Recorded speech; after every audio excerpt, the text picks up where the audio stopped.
여러분 안녕하십니까? 총선이 궁금하면 역전의 용사들에서 다 알 수 있다. 총선 특집으로 만들어지는 역전의 용사들.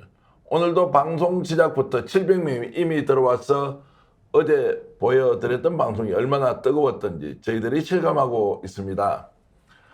어제 저녁 대단한 일이 벌어졌습니다. 특종 2개를 알려드렸죠. 노영희 변호사에 대한 특종, 김종대 전 의원이 녹색정의당의 비대위원장을 맡았다는, 선거대책위원장을 맡았다는 것. 그리고 변희재 대표가 소나무당에서 비례대표 후보로 출마한다는 내용까지 설명을 드렸죠. 그래서 저희들이 계속 노영희 변호사한테 당신 제발 좀 나가봐라. 소나무당이든 조국혁신당이든 이런 요청을 했는데요. 어쨌든 그런 이야기 덕분입니까? 어제 밤새도록 저희들이 재방송을 방영했는데 4,000명 이상의 구독자들이 전 세계에서 저희 방송을 봤습니다. 아침에 계산을 해보니까 30만 명 정도가 15분 이상의 방송을 시청했더라고요. 그만큼 역전의 용사들에서 여러분들께 알려드리는 정보가 살아있다, 구체적이다, 그리고 팩트에 가깝다, 이런 것들 아실 텐데요. 오늘 기대하셔도 좋습니다. 1부, 2부로 나누어서 보내드리는데요. 1부에서 깜짝 놀랄 만한 분이 한 분 나오셨는데 조금 이따 소개하기로 하고요. 2부는 더 중요합니다. 여러분 손혜원 의원 아십니까? 지금 소나무당에서 선거대책위원장으로서 사실상 진두지휘를 하고 있는 분인데 소나무당도 이미 18,000명 가까운 당원들이 가입을 했습니다. 조국혁신당이 8만 명을 넘었다고 하고요. 소나무당이 18,000명을 돌파하고 있다. 자, 이것이 이번 총선에서 어떤 영향으로 이어질지 2부에서 7시 50분에 손혜원 의원이 직접 나와서 여러분들께 소나무당의 상황을 자세히 설명드리겠습니다. 먼저 오늘 출전하신 역전의 용사들 소개하겠습니다. 노영희 변호사님 어서 오십시오. 네, 안녕하세요. 아이고 어제 뭐 좋은 말씀 많이 해주셔서 조회수가 급상승했는데요. 어제 저는 되게 조용히 있었는데요. 아 그래요? 그렇습니까? 자, 깜짝 놀랄 만한 분 좀 전에 소개드렸는데요. 대한의사협회 회장을 지내셨던 최대집 회장 오셨습니다. 어서 오십시오. 예, 안녕하십니까. 자, 최대집 회장에 대해서는 바로 질문을 드릴 수밖에 없습니다. 보수 인사로 잘 알려져 있죠. 색깔도 강하고 톤도 아주 높은 분이신데 이번에 소나무당에 영입 또는 입당을 하셨고 네. 목포에서 지역구 출마를 하시겠다 이렇게 선언하셔서 오늘 특별히 좀 모셨습니다. 네. 내용 좀 설명해 주시죠. 이제 저는 이번 총선에서 정권퇴진당이라는 정당을 만들어서 이 정당은 이제 보수 기반 정당입니다. 그래서 총선에 참여를 해야 되겠다. 이런 큰 어떤 목표를 세우고 진행을 했었는데 보수 기반 정당이다 보니까 빠른 당원 모집이 쉽지가 않았습니다. 그래서 이제 창당준비위원회까지는 선관위 등록을 완료했고 창당준비위원회 차원에서 우리 보수 기반한 윤석열 정권 퇴진 세력 그리고 진보 중도 또 우리가 같이 믿을 만한 윤석열 정권 퇴진 세력 이렇게 해서 연합 세력을 구축해서 이번에 총선에 참여를 해야 되겠다 이런 어떤 기본적인 전략이 있었고 그래서 그동안에 많은 어떤 대화와 신뢰를 쌓아왔던 소나무당과 같이 하게 된 것이죠. 자, 그러면은 정권 퇴진당을 실제로 창당하기 위해서 준비를 하셨습니까? 창당준비위원회까지 이미 그 선관위에 신고 등록이 돼 있습니다. 돼 있고 예. 그럼 당명이 정권 퇴진당입니까? 예, 정권 퇴진 당입니다. 예, 이름이 참 정당으로 보면 정당 정치라는 것이 뭔가 미래 비전을 내세워서 국민들을 설득하고 동의를 구하는 과정인데 예. 여기서 정권 퇴진당이라는 결국 이제 윤석열 정권 퇴진을 시키겠다 이런 예, 이제 그렇죠. 당을 만드셨고 예. 자 그렇게 이제 하면서 보수 내에서는 지금 뭐 한동훈 비대위원장이나 윤석열 대통령에 대해서 기본적으로 비판을 하더라도 인정은 하자고 하는 이제 분위기가 다소 의견이지 않습니까? 그렇습니다. 그런 면에서 지금 최대집 회장이 하고 계시는 이제 이런 일련의 활동은 보수 쪽에서 보면 약간 반역 행위다 이렇게는 보지 않습니까? 뭐 일부에서 그렇게 생각하는 분들이 있는데요. 근데 제가 이 보수에서 사실은 아주 이 보수 시민사회 운동, 보수 시민 운동이라는 게 굉장히 역사가 짧거든요. 왜냐하면 그동안 정권이 다 보수 정권이었기 때문에 그래서 김대중 정부가 들어선 이후로 아마 그 하반기 1999년 정도를 기점으로 하고 있기 때문에 제가 시작한 시점이 한 2000년, 2001년이었기 때문에 제가 이 활동을 굉장히 오래 했습니다. 그래서 보수 중에서도 저는 이제 가장 강성 보수 또 뭐 그렇게 원칙 있는 보수로 불렸기 때문에 행동파도 그렇게 불렸고 뭐 그런 일부 소리가 있는데 저 사람이 가는 길은 그래도 뭔가 분명한 이유가 있고 일관된 원칙에서 가고 있다고 뭐 그런 점은 많은 분들이 인정을 하는 것 같습니다. 자, 그런 말씀 이제 들어보면 제가 농임연석께 질문을 하지 않을 수가 없는데요. 지금 이제 변희재 대표에 대해서 민주당을 지지하는 사람이 좀 비판하는 분도 있고 또 최대주 회장 같은 경우에는 소나무당에서 윤석열 정권 탄핵을 주도하겠다 그리고 지역구 출마까지 하겠다고 하는데 정서적으로 실제로 이걸 한 울타리 안에서 화합을 하겠느냐 이런 부분에 대한 의견들이 있는 게 사실인데 어떻게 보세요? 사실 저는 최대집 선생님을 처음 뵙습니다. 근데 제가 아는 그냥 일견하는 그 이미지, 선입견? 이제 선입견 같은 걸 보게 되면 예전에 2020년도에 의료계 파업 주도하시고 네. 되게 극우적이고 강성 보수의 목소리를 내신 것으로 사실 저는 그때 기억을 했었거든요. 그래서 민주당에 계셨던 많은 의원들도 조금 이제 비판하는 얘기를 많이 했었단 말이죠. 네. 그런데 어떻게 이 분이 변희재 대표도 물론 이렇게 바뀌는 과정이 조금 드라마틱하게 변했습니다만 어떻게 이런 분이 지금 현재 이 자리에서 뭐 손혜원 의원이라든가 송영길 대표라든가 이런 분들하고 같이 뜻을 모아서 이번 정권 퇴진을 같이 하겠다라고 하게 됐는지 솔직히 제가 조금 그 과정이 납득이 조금 안 가서 진짜 궁금했었습니다. 솔직히 왜 어떤 과정을 거쳐서 그런 뭐라 그래야 되나 좀 전향 뭐 이렇게 변화 이게 어떻게 이루어진 계기가 있나요? 일단 제가 갖고 있는 어떤 정치적인 사상, 이념, 뭐 정책적 신념 이런 것에 대해서는 뭐 크게 지금 변화되는 것이 없고요. 이제 저는 다만 2016년 말하고 2017년 초에 박근혜 대통령 탄핵 사태가 있었지 않습니까? 그 탄핵 사태 일련의 과정 한 6개월 정도 과정을 계속해서 저는 길거리에서 투쟁을 하면서 지냈었으니까 그때 당시에 이제 여러 가지 도저히 인정할 수 없는 부정적인 사실들이 많았는데 특히 이제 당시 박영수 특검에서 여러 가지 부당한 법리를 만들어내고 계속 위증을 교사를 하고 증거를 조작하는 그것을 그리고 당시 특검에 참여했던 검사들 자체가 대단히 큰 문제가 있다.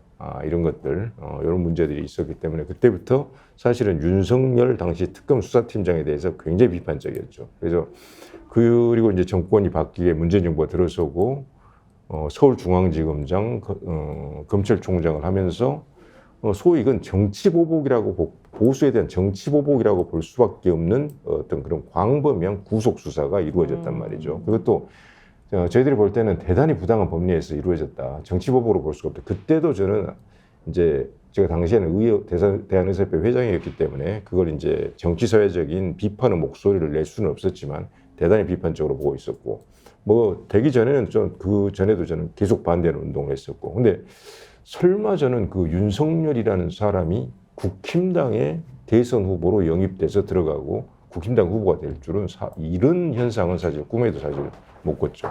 그래서 이제 그렇게 돼서 대통령까지 된 그런 마당에 저는 뭐 대통령이 되는 과정에서도 적극적으로 반대 목소리, 저 사람 절대로 안 된다 목소리를 냈었고 되고 나서도 불과 취임하고 10일 만에 변희재 대표하고 저희 둘이 그때 서울 그 종로에서 퇴진 집회를 처음으로 열었었습니다.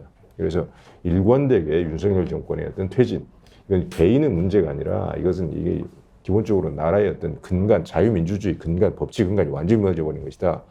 그런 어떤 확고한 생각이 있었기 때문에 지금까지 여기까지 왔고 그러면서 뜻을 같이 하는 보수 중도 이런 분들하고도 같이 하면서 사실 어떻게 보면 이것은 외부에 보시는 분들은 이 갑작스럽고 좀 이해가 되지 않는다지만은 제 입장에서는 계속해서 대화해 오고 함께 운동해 오면서 자연스러운 어떤 변화라고 하기보다는 자연스러운 어떤 융합이다. 네. 그 정도로 말씀드릴 수가 있겠습니다. 그러니까 윤석열 대통령이 검찰총장 시절부터 내지는 그 이후부터 그 전부터 전후를 보여줬던 여러 가지 불합리하고 부당한 행위에 계속해서 반대해 오시다가 대통령이 된 이후에 지금 벌어지는 것까지 일관적으로 지금 반대하시다 보니까 이제 같이 뜻을 하게 되었다 이런 얘기네요. 네. 이해가 됩니다. 이제는 이해가 됩니다. 제가.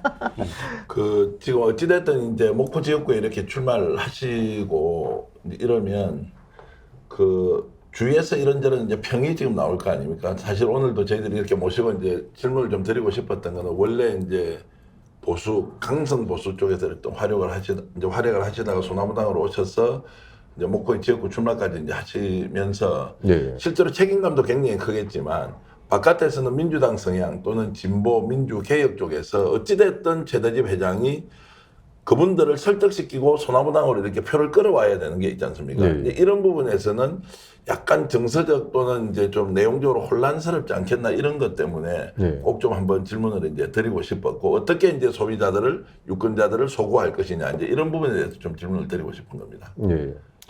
일단 저는 이제 제도권 정치를 해야 되겠다 이제 생각을 하면서 이게 제도권 정치가 서로 간의 이념, 진영으로 나누어서 계속해서 갈등적인 요소를 중심으로 서로 싸우고 대립 전선을 만들고 그렇게 하면서 각자의 어떤 정치적 이득을 가져가는 이런 구도는 더 이상 안 된다. 이런 생각들을 상당히 어떤 수년 전부터 이제 품었습니다. 그래서 제가 제도권 정치를 하면서 분명하게 표방하고 싶은 것은 화합, 대화, 조정, 합의 이것을 가장 중심에 둬야 된다.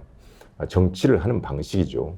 그리고 정치의 궁극적인 목표는 저는 평화라고 보기 때문에 그리고 대한민국 정치 제도권 정치인들이 대통령이 됐든 국회의원이 됐든 주요 선출직 공직자들이 가장 중요하게 생각해야 되는 것은 국가 안보다.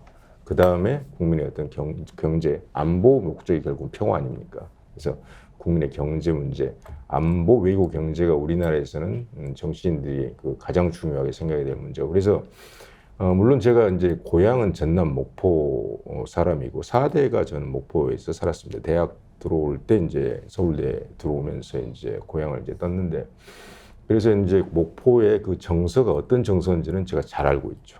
물론 저는 이제 정치적으로는 보수기를 계속 가왔지만 그래서 지역 주민들하고 공감대를 형성할 수 있고 지역 주민들이 원하는 어떤 그런데 충분히 대화를 하면서 어떤 제 어떤 앞으로의 비전이라든지 또 과거에 대해서 저에 대해서 뭐 어떤 이런저런 의문이나 이런 것들이 있으면 충분히 대화를 해서 제 말씀을 드릴 것이고 이제 큰 방향은 화합과 대화, 합의를 통해서 이루어나가겠다. 큰 통합을 이루어나가겠다. 그런 말씀을 드릴 것이고 사실 소나무당은 정당의 성격으로 보자면 이게 과거 어떤 사례가 가장 유사하다고 저는 판단하냐면 과거 DJP 연합으로 저는 가장 유사하다고 생각을 하고 있습니다. 과거 김대중 대통령하고 김종필 총재 두 분이 선거 연합을 해서 공동 정권을 결국 만들어냈지만 물론 거기에는 내각제 개헌이라는 정치공학적인 그런 내용도 있었지만 결국 어떤 진보 민주 진영하고 보수 진영이 연합을 해서 새로운 정권을 만들어냈단 말이죠. 하지만 이 소나무당은 그런 인사들이 당 내에서 같은 당원으로서 활동을 하고 있기 때문에 훨씬 더 사실 진보된 형태입니다. 더 발전된 한 당을 구성했기 때문에 당의 어떤 당원도 중도, 합리적 보수, 합리적 진보, 중도가 같이 간다. 이렇게 돼 있거든요. 자, 역견의 용사들 시청자 여러분, 말씀 들으신다고 좀 애를 먹었을 겁니다.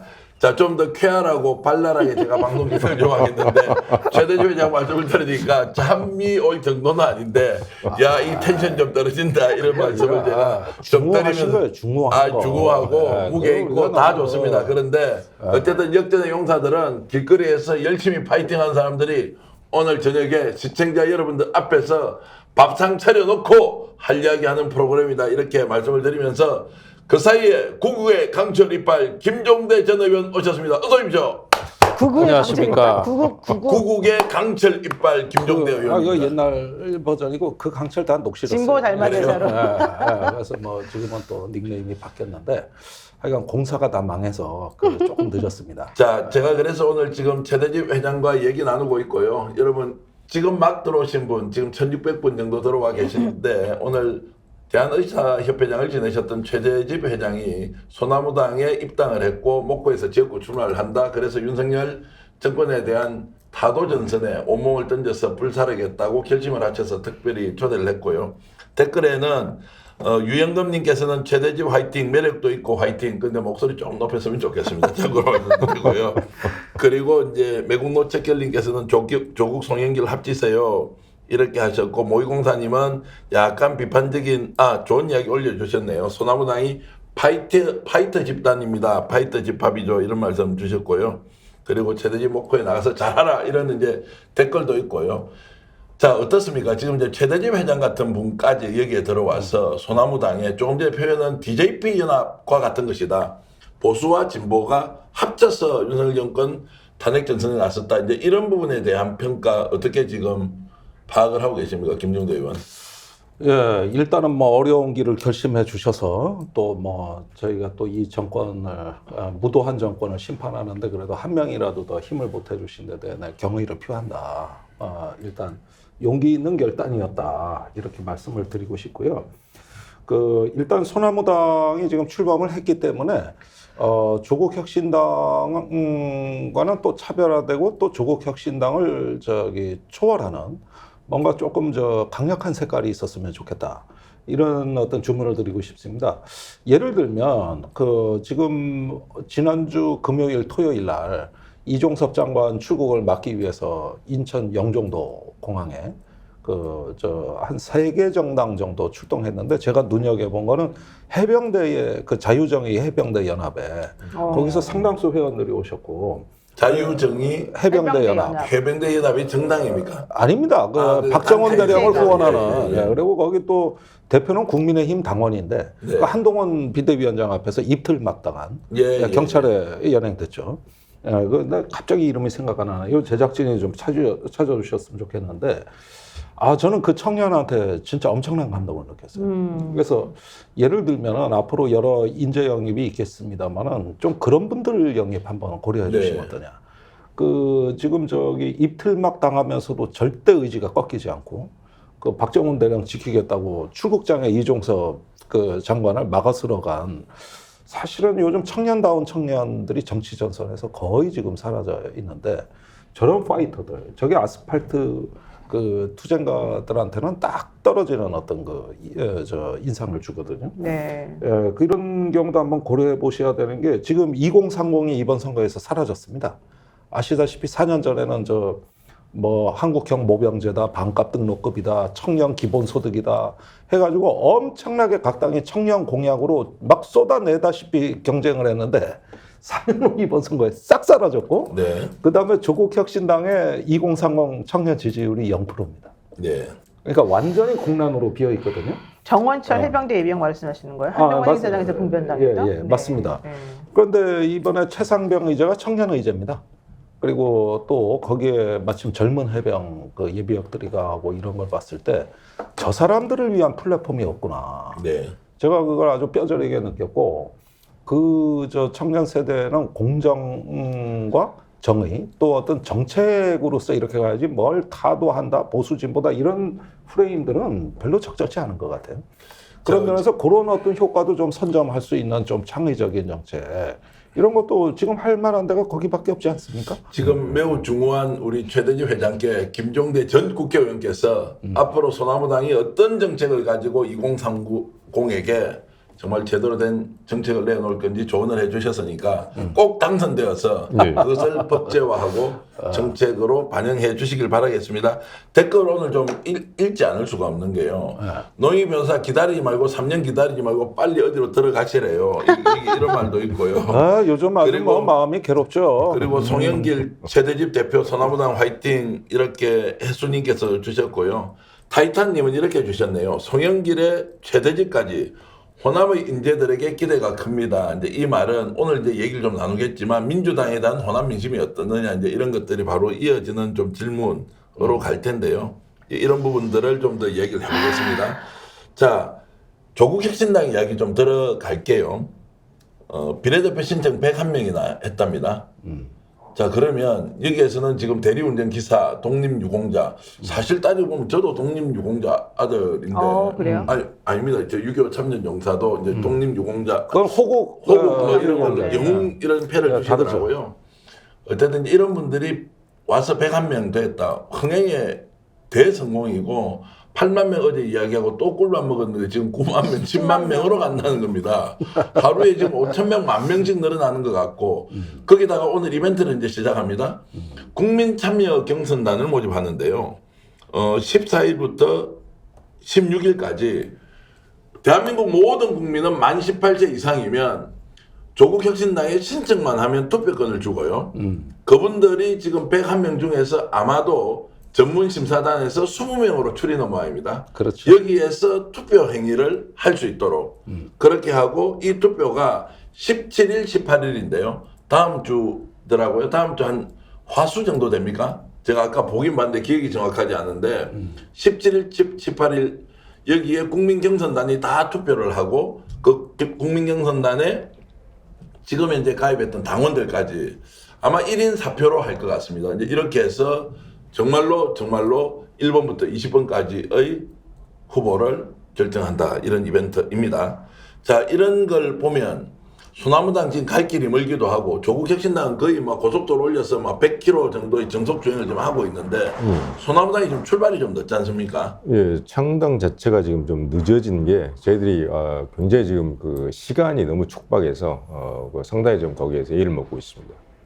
자, 그렇게 해서 지금 그러면 결국에는 윤석열 정권을 탄핵 또는 뭐 퇴진 또는 심판하겠다는 이 정치 세력이 비례정당을 만들고 지역구 출마도 하는데 아무래도 국민들의 관심은 지금 조국혁신당과 소나무당이 어떤 경쟁 구도를 만들 것이냐라고 하는 이제 질문이 많을 수밖에 없지 않습니까? 예, 예. 자, 그래서 이제 댓글 올려주는 분도 빨리 소나무당 달려라, 뭐 하느냐, 인재 영입하고 있느냐, 누구를 영입하느냐, 막 이런 질문들이 쏟아지는데 결국 이 질문은 기대도 크다는 거 아닙니까? 예. 자, 그런 부분에서 이제 출마를 결심하셨으면 소나무당이 지금 어느 정도 채비를 하고 있는지 이런 게 좀 궁금해서 질문을 드립니다. 일단 비례 후보자들에 대해서는 당원 전당원 투표제 책임당원 투표제를 그걸 실시하기 위해서 지금 시스템을 준비하고 있고요. 조만간 아마 그 일정들이 나올 겁니다. 그래서 소나무당에서도 한 16명에서 한 20명 정도 비례 후보를 내세울 것이다. 그렇게 지금 영입 작업도 진행하고 있고 그렇게 지금 진행이 되고 있고 근데 이제 저희가 생각하는 것은 시간이 사실 많지 않기 때문에 기존에 당의 전면에 선 사람들이 기존에 과연 정말 제대로 지금 이 총선을 앞두고 구호로서 정권 퇴진을 말하는 사람들이 과연 앞으로 진정성 있는 진짜 싸움을 제대로 할 수 있는 것인가, 저는 거기에 대해서 의문을 갖고 있거든요. 그래서 우리 소나무당에 들어와 있는 사람들은 지속적으로 아주 강력한 투쟁을 해왔던 사람들이다. 이것을 적극적으로 부각을 시킬 것이고, 그리고 이제 총선 전에 돌입하게 되면 그때부터는 우리가 야외에서 말 그대로 국민들과 함께 국민들 속에서 적극적으로 우리 목소리를 낼 수 있는데, 이제 그런 점들이 저희들한테 아주 강한 강점이 된다.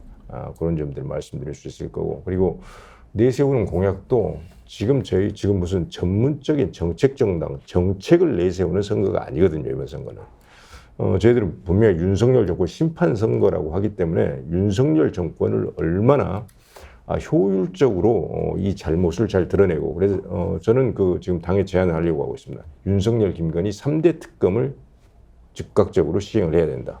소나무당이 원내 진입을 했을 때. 그리고 저는 개인적으로 22대 국회에서 제가 국회에 들어가는 가장 큰 첫 번째 목적은 윤석열 대통령을 탄핵하기 위한 것입니다. 국회 탄핵 이런 것들. 그리고 이제 가장 핵심적인 분야에서 안보, 외교, 경제, 민생, 의료 문제, 이런 문제에 있어서 많은 공약을 제시할 수는 없고 핵심적인 공약들을 제시하고, 그리고 일단 호남에서 최대한 많은 지역구에서 공천을 해야 된다. 그런 점들이 저희들이 지금 가장 주목하고 있는 점이라고 말할 수가 있겠습니다. 자, 최대집 회장이 이렇게 말씀하시는데 방송을 보시는 분이 저분 누구야? 이렇게 궁금증까지 실분 계시리라 봅니다. 최대집 회장이시고요. 소나무당으로 이번에 입당했고, 그리고 전남북부에서 지역구 출마를 합니다. 대한의사협회장을 하셨죠. 그리고 의사시고요. 서울대 의대를 나오셨는데, 어쨌든 이제 소나무당은 이런 계획을 가지고 있다, 이렇게 이제 봐야 되고, 어쨌든 우리가 이제 이해를 좀 했습니다. 자, 김종대 의원께 좀 여쭤볼게요. 제가 이제 확실하게 아는 거는 이번에 이제 조국혁신당이 이렇게 투표를 하지 않습니까? 20명을 이렇게 뽑지 않습니까? 그러면 1등이 누가 될지는 제가 생각하는 그분이 되는 거 맞죠? 그래서 1인 4표제를 하는 것도 한 사람한테 그것 때문에 너무 많이 몰리니까 1인 4표제로 하자 그랬는데, 김종대 의원이 지금 말씀하셨듯이 어제도요. 1인 4표제 투표를 하니까 그룹핑을 할 가능성이 높다. 그래서 인터뷰도 사실 이렇게 약간 묶어서 짝짓기로 하더라고요. 남녀 이렇게 조를 짜가지고 지금 그렇게 하고 있어요? 예, 혼합복식처럼. 아니 그런 게 1인 4표의 단점이 그거예요. 단점이 이제 그룹핑을 해서 다니면 그 표 담합이 이루어져. 자, 그래서 제가 이제 여러분들께 농담 같은 저희 예측을 하나 해드리면요. 조국혁신당 1등은 이미 조국 대표고요. 2등을 누가 하느냐, 3등을 누가 하느냐. 이제 거꾸로 얘기하면 여성 1번이 누가 될 거냐, 여성 3번이 누가 될 거냐. 2번은 조국 대표가 되는데 4번은 아마도 신장식 변호사가 될 가능성이 높은데 여성 1번, 4번, 3번, 5번이 누가 될 것이냐 이렇게 해서 제가 질문지에 넣어놨습니다. 그래서 누가 1등을 먹을까? 남자는 1등 조국으로 결정.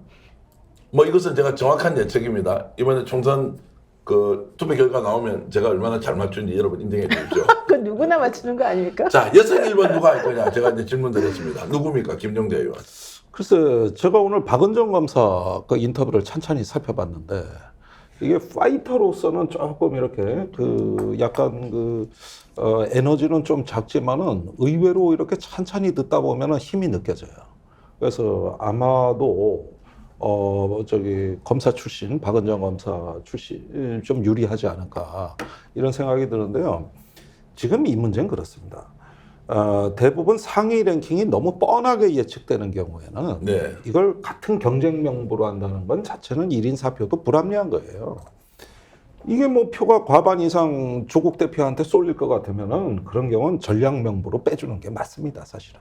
그리고 경쟁이 될 만한 그룹을 묶어서 거기서 이제 경쟁 명부를 만들고 이렇게 해서 순위를 몇 번까지는 전략 명부로 하고 또는 뭐 퐁당퐁당도 돼요.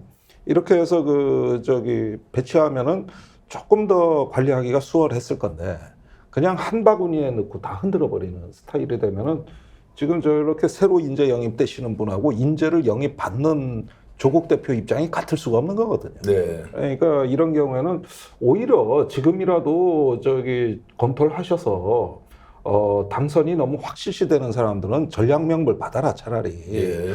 그것도 제 생각엔 1, 2번을 받지 말고 6번, 7번, 8번 이렇게 받아. 뭐 11번, 13번도 좋지 않습니까? 아니 그런데 이제 조금 그래도 제가 보기엔 중간 정도 바뀌어서 예.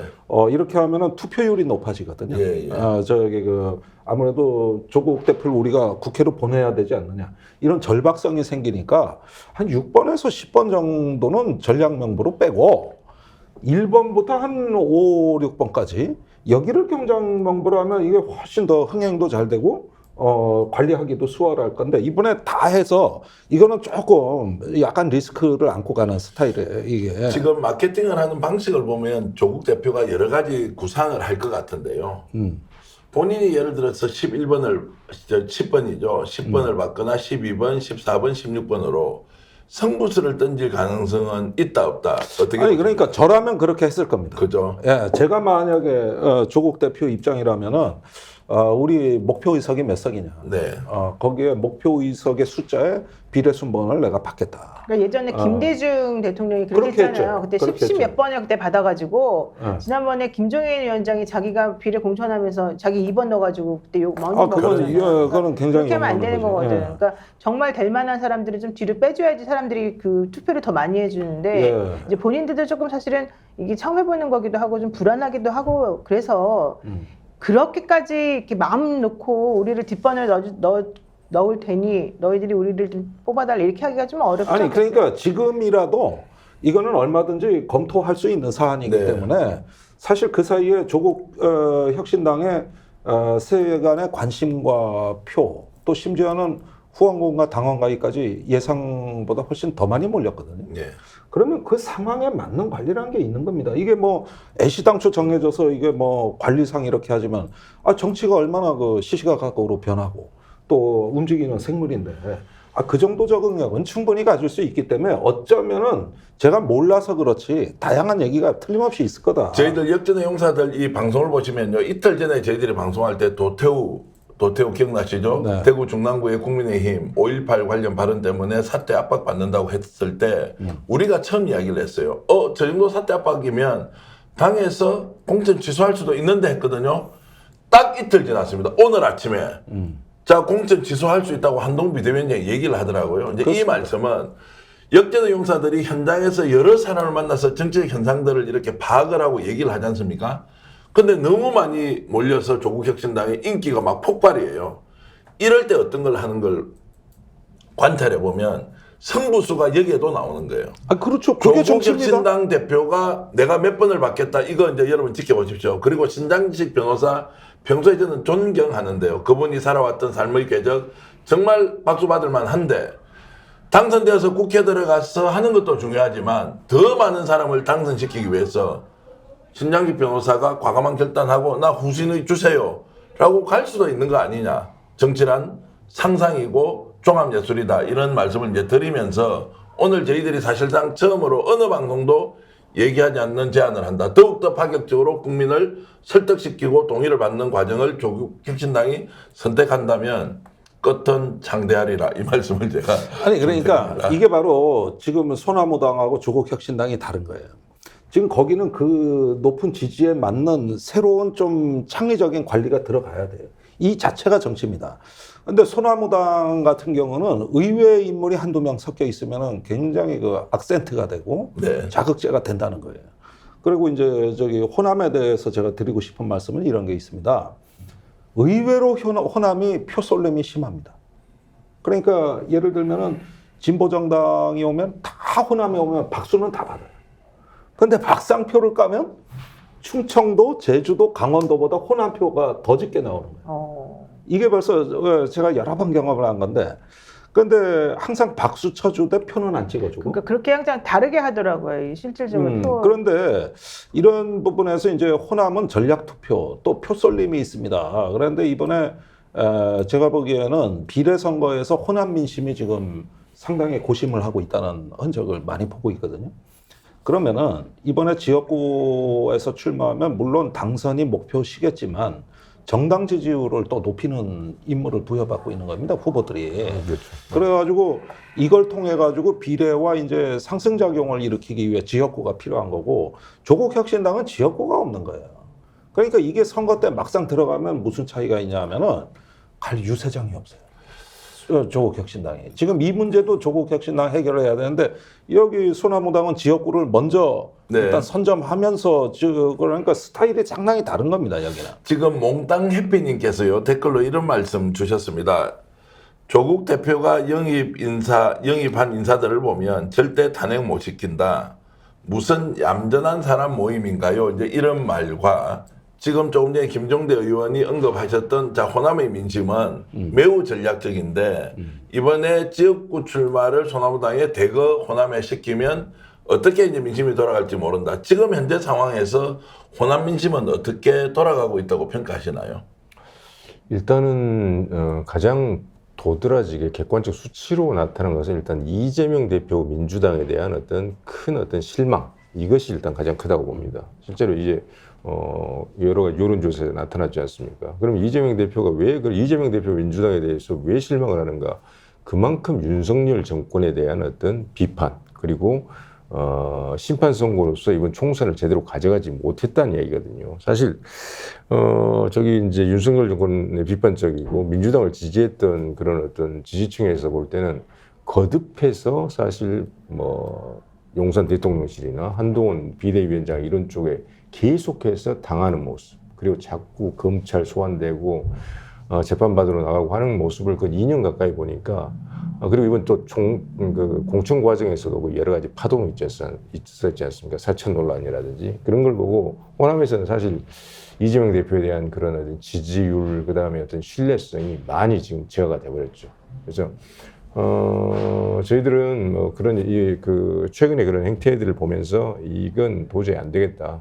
이재명 대표의 민주당으로 총선 승리 자체도 어렵고 이대로만 이 민주당이 제1야당으로서 이 총선을 주도하게 되면 이런 어떤 윤석열 어떤 정권 조기 퇴진 전선에 큰 문제가 생긴다. 그래서 저는 조국혁신당의 지금 여러 가지 약진이라든지 선전 이런 것도 굉장히 긍정적으로 보고 있습니다. 긍정적으로 보고 있다. 예. 호남에서는 지금 조국혁신당에 대한 지지율과 소나무당의 지지율이 지금 어떻게 나오고 있습니까? 지금은 조국혁신당이 훨씬 더 많이 나오는 상황. 아직은 지금 저 정확한 그 데이터. 왜냐면 1월달 여론조사에서는 소나무당 네. 송영길 신당을 하게 되면 호남이 어떠냐 했을 때 제가 들었던 이야기는 20% 이상의 지지율이 나온다는 얘기를 이제 들은 바가 있고요. 예. 그래요? 예, 그렇게 해서 이제 호남이 그만큼 민주당에 대한 기대를 많이 죽였다. 누군가 대체 세력이 필요하다. 이런 것들이 이제 민심의 밑바닥 흐름이라는 거예요. 제가 오늘 그 뉴스토마토에서 그 여론조사한 거를 발표를 했어요. 네. 근데 거기에서 소나무당은 계속 들어가지가 않는 거예요. 안 넣어줄 거예요. 아마. 그래서 제가 저희 그 뉴스토마토 미디어 토마토에서 이제 보통 그걸 하는데요. 여주에다 이걸 넣어라 일단. 네. 그래가지고 넣어서 지금 제대로 된 비교 분석을 통해서 사람들이 판단할 수 있게끔 해주자. 그리고 지금 제가 얘기를 들어보니까 최대집 선생님이나 그 변희재 대표나 이런 분들 같은 경우는 사실은 보수잖아요. 그런데 예컨대 손혜원 의원이나 송영길 대표 같은 경우는 또 진보적인 세력들이잖아요. 그러니까 사실은 여기가 진보와 보수가 같이 융합할 수 있는 또 좋은 장이 마련된 거라서 조국 혁신당하고는 또 좀 차별성이 많이 있어 보인단 말이죠. 그렇다면 실제 이게 완전히 배척된 관계라기보다는 같이 시너지를 낼 수 있는 그런 방식으로 이게 좀 조율이 되면 좋겠다. 근데 그렇게 하기 위한 전제는 지금 소나무당이 너무 늦게 출범한 것도 있지만 여주에 아무도 돌려주질 않기 때문에 사람들이 더 잘 모르는 상황이 있으니까 일단은 여주에 좀 넣어서 같이 좀 공평하게 시작을 먼저 좀 해주는 것이 먼저 필요하지 않겠냐. 이제 제가 그런 얘기를 했거든요. 그래서 저는 일단 그것부터 시작을 하시고 그다음에 여론이나 언론들하고 조금 같이 스킨십을 하셔가지고 그런 부분에 있어서 다른 사람들에게도 우리 당이 어떤 상황이고 어떤 성격인지 명확하게 우리는 이런 걸 하겠다라고 하는 거를 좀 더 어필하는 방법이 좀 필요하지 않겠냐 이런 생각이 들어요. 제가 보기에는 이제 기능적 측면에서 뭔가 조율을 하는 것도 중요한데 이제 궁극적으로 국민을 설득하는 방식이 그러니까요. 아마도 네. 조국혁신당과 소나무당은 달라야 할 것이다. 조국혁신당은 훨씬 더 좀 정적이지만 정확하게 포인트를 잡아서 설득의 논리라면 소나무당 같은 경우는 거리에서 훨씬 더 파이팅 있게 제대로 싸워서 우리가 주도하겠다. 이제 이러면 어느 정도 국민들의 시선을 더욱더 주목시킬 수 있지 않느냐. 이제 이런 생각이 드는데 막상 지역구 비례대표 이렇게 나눠서 출격을 하지 않습니까? 저는 김종대 의원 말씀처럼 조국혁신당이 이렇게 막 바람을 일으키고 있지만 의외로 소나무당이 호남에서 출격을 하면 민주당도 상당한 반사 이익을 볼 수도 있다. 이런 생각이 좀 들거든요. 그런데 여론조사상에는 소나무당에 대한 지지율이 없습니다. 조사를 안 하니까. 그래서 그거 빨리 하니까 넣어달라고 없는 해야 거죠. 돼요. 빨리. 그래서 근데 그것도 시작해야 넣어주지 돼요. 않는 것은 뭐 여론조사 회사 마음이니까. 아니죠. 그래도 그건 강력하게 그 요청을 하면 여론조사 회사에서 늘 수밖에 없어요. 제가 그래서 그래요? 오늘 미디어 토마토의 그 여론조사하는 담당에게 이거 좀 넣어서 정확히 좀 분석을 해달라 이렇게 얘기를 했거든요. 여론조사 꽃도 좀 넣어줘야 되는데. 그거 원래 그게 넣어줘야죠. 넣어줘야 그것도. 되거든 사실은. 네, 근데 사실은 같이 여론조사 꽃도 해줘야죠. 지금 현재는 아직 안 넣고 있죠. 네, 근데 이제 늦었으니까 그런 거고 일부러 예. 그런 건 아니라고 저는 보고 이제부터는 창당을 제대로 이제 했으니까 예. 이번에 라인업이 또 제대로 밝혀지지 않았습니까? 기자회견 통해서 그러면 이제부터 저는 공평하게 하는 게 맞다고 생각해요. 그래야지 국민들이 내가 누구를 찍을지 내 선거권을 어떻게 작동시킬지에 대한 그 판이 마련이 되는 거잖아요. 그런 걸 전제를 해줘야 되는 거죠. 그 역전의 용사들에 나오는 노영희 변호사나 우리 김종대 전 의원, 뭐 저를 비롯해서 또 변희재 대표도 나오셔서 말씀을 하시는데 지금 이제 여론조사와 관련해서 우리가 이거 아니다. 정말 자세히 살펴보면 실제로 지금 막 언론에서 보도하는 여론조사 내용 믿을 만한 게 아니다라고 꾸준히 이야기를 했습니다. 노영희 변호사는 3월 10일 지켜보세요. 김종대 의원은 아 이거 좀 이상해. 지금 이렇게 돌아가는 거 과표집됐어. 저는 뭐 더 적극적으로 나서서 저는 믿지 않습니다.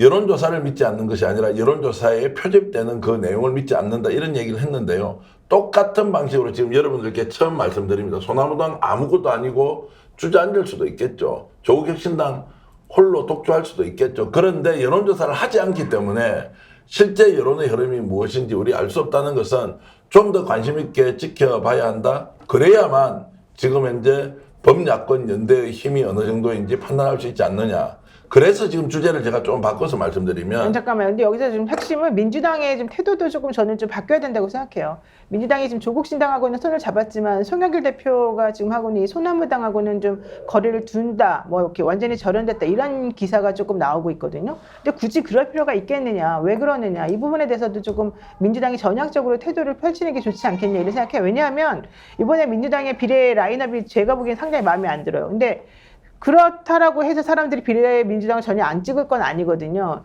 그렇다라고 한다면 그 틈새가 있단 말이에요. 그 틈새를 소나무당이나 물론 조국혁신당이 이미 이제 어느 정도 자리 잡았으니까 내버려 두고 소나무당 같은 경우에는 민주당하고 손을 잡으면서 같이 야권 연대할 수 있다는 걸 보여주면 오히려 사람들에게 훨씬 더 안정감 있게 안심을 시켜주면서 같이 좀 움직이자는 시너지가 나올 수 있거든요. 그래서 그런 부분에 있어서는 좀 민주당도 전향적으로 생각하는 게 낫지 않겠냐 싶어요. 이 말씀에 제가 좀 더 보태면요. 아니 조국혁신당하고 손을 잡는데 왜 소나무당을 이렇게 외면하느냐라고 그렇죠. 제가 당 대표실 쪽에 한번 물어봤습니다. 말씀은 개인적 의견이긴 하지만 조국혁신당하고 손을 잡은 적이 없대요 민주당은. 야 그게 무슨 말이냐. 당대표가 방문한다는데 당연히 당대표가 나가서 맞이하는 것이고 거기에서 한마디씩 덕담하는 것인데 어떻게 민주당이 조국혁신당과 손을 잡은 것이냐 이렇게 해석을 하고 그러면은 송영길 당도 나가서 당 창당했는데 만나주면 되는 거 아니냐. 당대표가 옥중에 있는데 어떻게 만나느냐. 먼저 이런 이야기였고 오늘 실제 신문 기사에는 이렇게 났습니다. 조국혁신당은 저렇게 이제 나름대로 어느 정도 연대를 하는 것 같은데 소나무당에서 지금 비례연합 더불어민주연합의 비례 후보에 우리 한석이라도 넣어달라고 호소를 했거든요. 이거를 이제 매몰차게 거절을 했죠. 표현은 거절이 아니었고요. 시간이 일단 없었다. 논의하는 방식에도 문제가 있었다고 했지만 일단 소나무당은 거절을 당했습니다. 이제 그래서 소나무당이 본격적으로 출범을 하고 난 뒤에 민주당이 소나무당과 어떤 관계를 설정할지는 두고 봐야 할 일인데 노영희 변호사의 말씀은 그래도 손을 잡는 그런 기본적인 관계는 유지해야 한다 이런 말씀. 당연히 총선에 이기려면 그렇게 가야 되는 거 아닙니까, 종 대행님? 그런데 지금 민주당 비례연합 정당이 좀 심상치가 않습니다 지금. 그래요? 제가 오늘도 하도 뒤숭숭한 얘기를 많이 들어가지고. 그런 말씀은 좀 크게 해주시면 안 돼요? 아니 그러니까 지금 시민사회에서 추천한 사인을 교체해달라고 민주당에서. 그 중에 한 명만 교체한 거 아니에요? 그래서 전 변호사가 사퇴했잖아요. 그 외에도 나머지도 교체하라는 거예요. 그런데 사실 이거는 굉장히 좀 심각한 문제입니다. 이게 다 절차대로 한 건데 거기에다가 또 진보당에 대한 성향 문제가 있고 일부 진보당 공약이 또 문제가 되고 있어요. 뭐 상속세 90%라든가 이런 게 이제 그건 너무 과하잖아요. 상속세 90%라는 거. 아파트 총 같은데 민주당 후보들이 아주 곤혹스러워하는 거죠. 거기에 이제 세금 폭탄의 악몽이 떠오르니까. 그래서 제가 보기에는 지금 이 민주당의 비례연합정당이 상당히 앞으로 어려움을 겪을 것 같아요. 지금부터 이런 상황을 보면 민주당도 자기 위주로 모든 판을 끌고 가겠다는 건 오만이자 과욕이고, 제가 오늘도 민주당 최고위원회에서 이 문제로 격론이 있었다는 얘기를 듣고 있어요. 거기서 다양한 의견들이 나왔고 여차하면은 뭐 비례연합정당 깨버리자는 소리까지도 나왔다는 걸로 내가 듣고 있는데, 그런데 실제로 이런 상황이 되다 보니까 일단 연합정당을 위성정당을 만들어 놓고 처리를 못 하고 있는 겁니다. 지금 상황이. 자, 그러면 꼬이는 원인이 시민사회에서 추천한 그 비례대표 후보의 문제입니까? 아니면 민주당이 이것을 우리 정서적으로 중도 확장 또는 민주당이 그러니까 이게 받아들일 수 없다 이게 문제입니까? 아니 이게 위성정당의 구조적 문제인데 원래 그래서 이런 짓을 해서는 안 됐던 거예요. 이것도 뭐 다 지나간 얘기지만 4년 전을 얘기 들어봅시다. 그때 녹색당이 제일 먼저 위성정당에 참여하겠다고 왔습니다. 그때 그 녹색당의 비례 8번이 문제가 된 거예요. 그래가지고 민주당에서 그 후보 교체하라고, 당선권도 아닙니다 사실. 많아야 한 명 당선인데 비례 8번을 문제 삼은 거라고, 성 정체성을 문제 삼아가지고. 그래가지고 깨졌어요. 그것 때문에 깨진 거예요. 그랬는데 훗날 그 비례 8번 그 당사자가 극단적 선택을 했습니다. 그러니까 이게 그때부터 녹색당이 지금 4년이 지난 지금도 그 트라우마를 못 잊어하고 있다고. 그러면 왜 그때 초청을 해놓고, 어떻게 보면은 이거는 뭐 시중에 많이 알려지지도 않은 정말 비극적인 그 이야기들인데, 그러다가 이제 정의당하고 합치지 않았습니까? 그리고 지금은 또 다른 뭐 진보당 쪽 인사들하고 비슷한 갈등을 겪고 있고 시민사회하고 또 갈등을 겪고 있는데 사유가 또 똑같아 내가 보니까. 그러니까 이게 지금 우리나라가 지금 차별금지법을 논의하고 있는 어떤 성숙된 민주주의 국가에서 벌어지는 일인가, 이런 일이. 난 그것도 지금 의심스러운 판에 이렇게 하면 신뢰가 과연 유지되겠느냐 하는 문제가 있는 겁니다. 그래서 이게 바로 원래부터 위성정당이 갖고 있던 위험성이었던 거예요.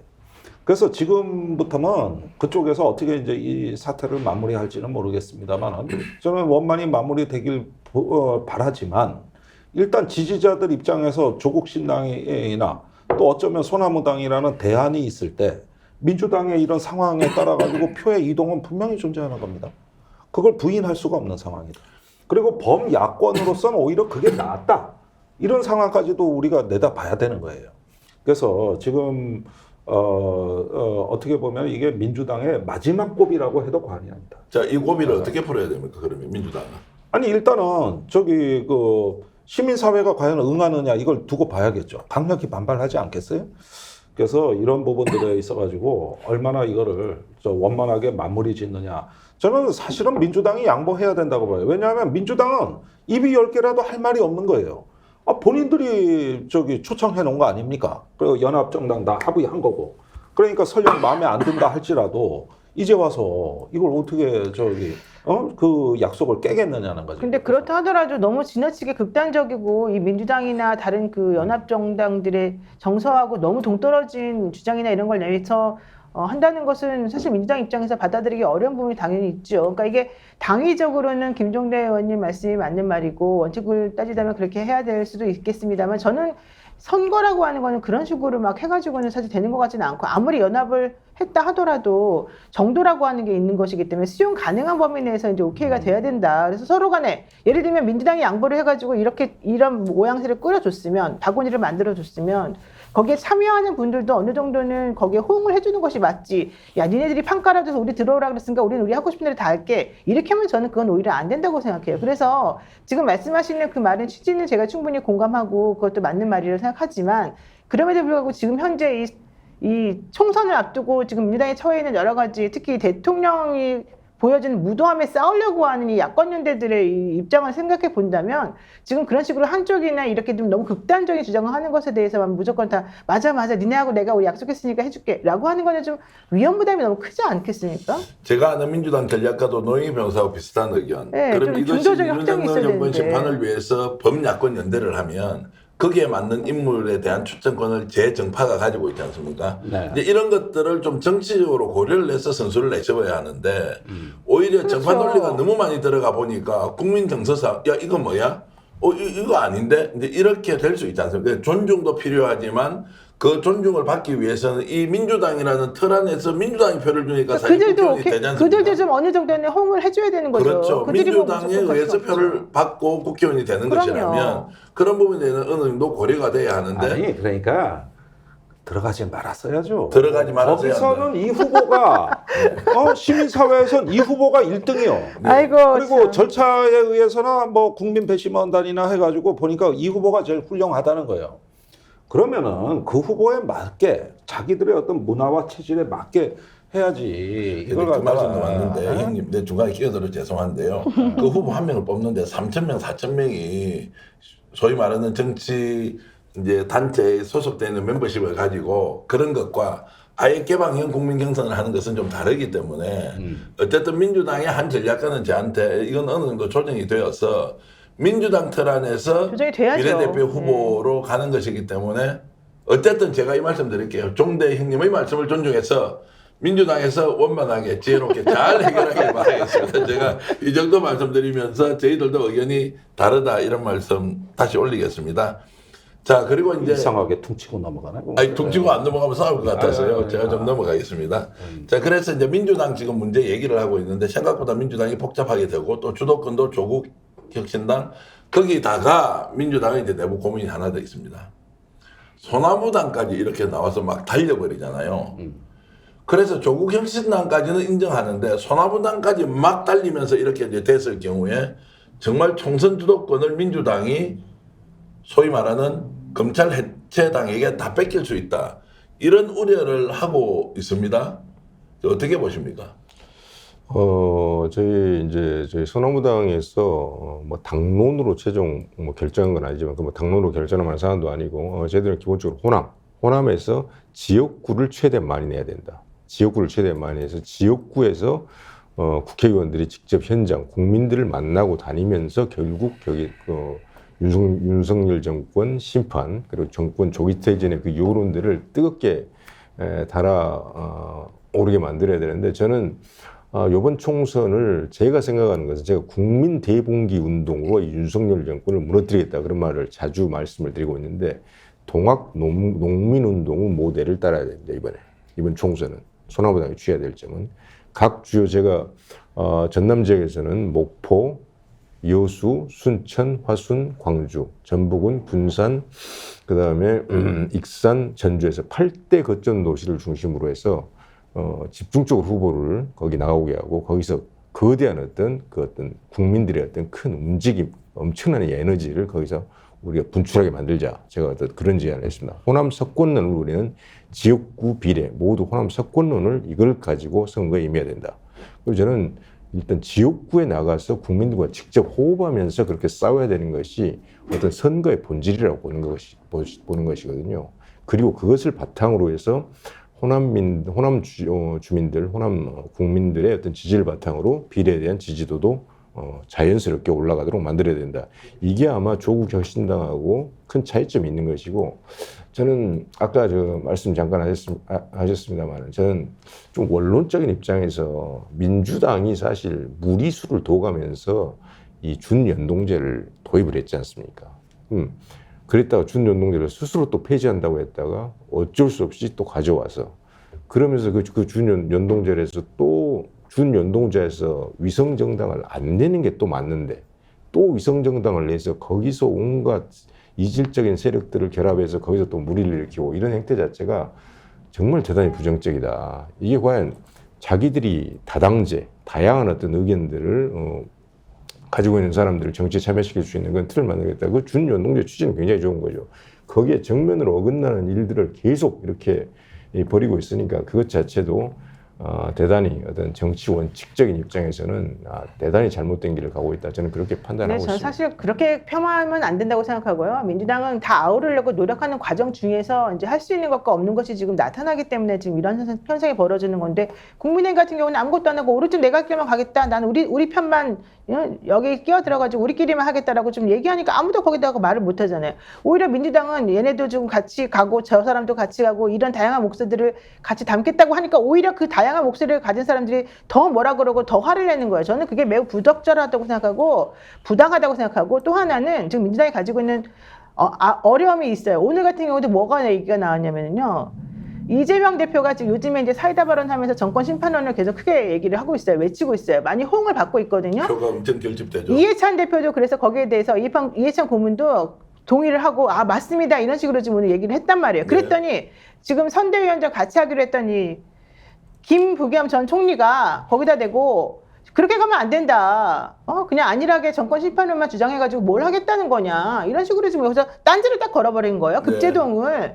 그렇게 되면 그러면서 한다는 말이 나는 원래 다른 의견을 가지고 있다고 하지 않았느냐. 상식적으로 합리적으로 하자. 이렇게 말만 하고 있어요. 상식적이고 합리적으로 그동안 열심히 해보려고 했으나 되지 않았기 때문에 사람들이 정권 심판론을 들고 나온 건데 그 선명하게 지금 대표가 얘기하려고 하니까, 그리고 이해찬 고문도 거기에 대해서 동의를 하고 있는 와중에 김부겸 전 총리가 급제동을 걸면서 그런 거 하지 마. 우리는 왜 그런 걸 해야 된다고 생각해? 라고 해버리면 결국은 또 한 목소리가 안 나오면서 민주당을 바라보는 지지자들이나 이런 분들이 도대체 어떻게 하겠다는 거냐, 너네들이 지금 주장하는 건 뭐냐, 이런 얘기를 할 수밖에 없는 구조거든요. 저는 그래서 정말 민주당이 불쌍해요, 솔직히 말해가지고.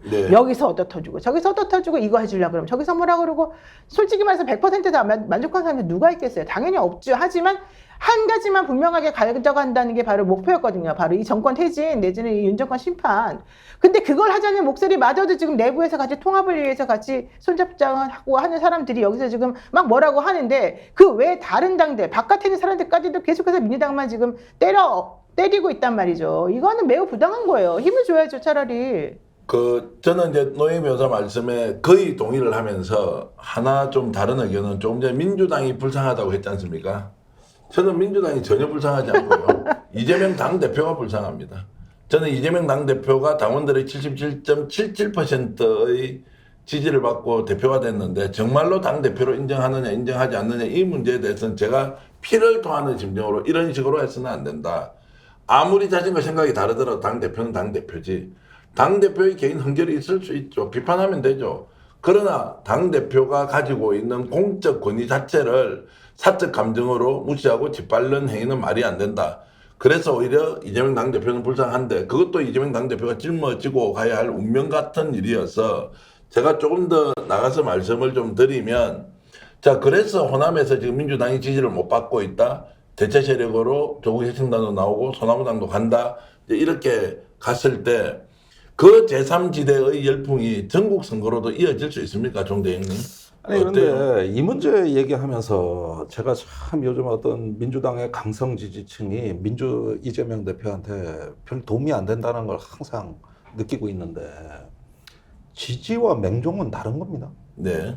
지지는 비판적 지지도 있는 것이고, 또 여러 가지 어떤 그 전략적 지지도 있는 것이고, 지지는 여러 가지 풍부하고 다양한 정치에서 이루어지는 어떤 자기의 자유의지에 의한 자율적 판단을 지지라고 하는 거예요. 근데 맹종은 그냥 떼거리입니다. 이래가지고 그냥 호위무사를 자처하고 이렇게 되는데, 우리가 민주당에 이런 게 혼재되어 있다는 모습을 많이 보게 되는 거거든요. 내가 누구를 지지한다면 그 사람한테 도움이 돼야 되는 거예요. 그렇지 않습니까? 근데 이제 과몰입이랄까, 이 어떤 공감과잉이라는가, 이런 것들은 얼핏 보면은 굉장한 지지 같아 보이지만, 항상 그게 정치에서는 부작용과 폐해를 낳는다는 거죠. 그래가지고 지금 민주당이 바로 그런 문제에 처해 있다. 그리고 아까 그 비례연합 정당에 대해서도 말씀을 드리자면, 사실은 일단은 이런 연합에 참여할 수 있는 자격은 지역구 후보를 내야 되는 겁니다. 누가 뭐래도 지역에 가서 그 주민들을 만나가지고 정강 정책을 얘기하고 윤석열 탄핵을 얘기하고 그러면서 자기의 당을 홍보할 수 있고 지지율을 끌어올리는 활동이 있어야 되는데, 상당히 참여하는 많은 당이 오직 비례만을 위해서 지금 참여를 하고 있어요. 이건 연동형하고 제일 안 맞는 행태입니다. 그러니까 예를 들어서 기본소득당의 용해인 후보는 처음에 지역에 출마하겠다 그랬어요. 네. 그리고 우린 다 그렇게 알고 기다렸습니다. 그러나 셀프 공천이 됐지 않습니까? 그럼 비례 연속 2번 된다는 얘기거든요. 그러니까 이런 경우도 입장이 번복이 됐으면은 왜 그렇게 됐는지. 그런데 이런 문제는 민주당이 안 따진단 말이에요. 그러다가 이제 어떤 색깔, 성향만 가지고 따지는데, 자칫하면 그 차별로 오인될 수도 있다는 거, 이거는 좀 분명히 해야 되고, 애시당초 위성정당을 만들 때 이런 예견되는 문제에서 확실한 기준 제시가 없었어요. 그러다가 이제 여기 와서 이렇게 혼란을 겪고, 그 사이에 신당이 둘이 생긴 겁니다. 조국신당하고 소나무당이 생긴 건데, 저는 당연히 이런 그게 연동형 취지에 맞는가를 따져보고, 유권자들이 민주당을 지지하지만 여차하면 보완제나 대체제를 선택할 수 있는 다양한 선택권이 보장받아야 된다. 그렇죠. 그 중에서도 지역구 출마를 했으면 거기에 대한 프리미엄은 인정해줘야 되는 거예요. 아니, 정당이라는 게 뭡니까?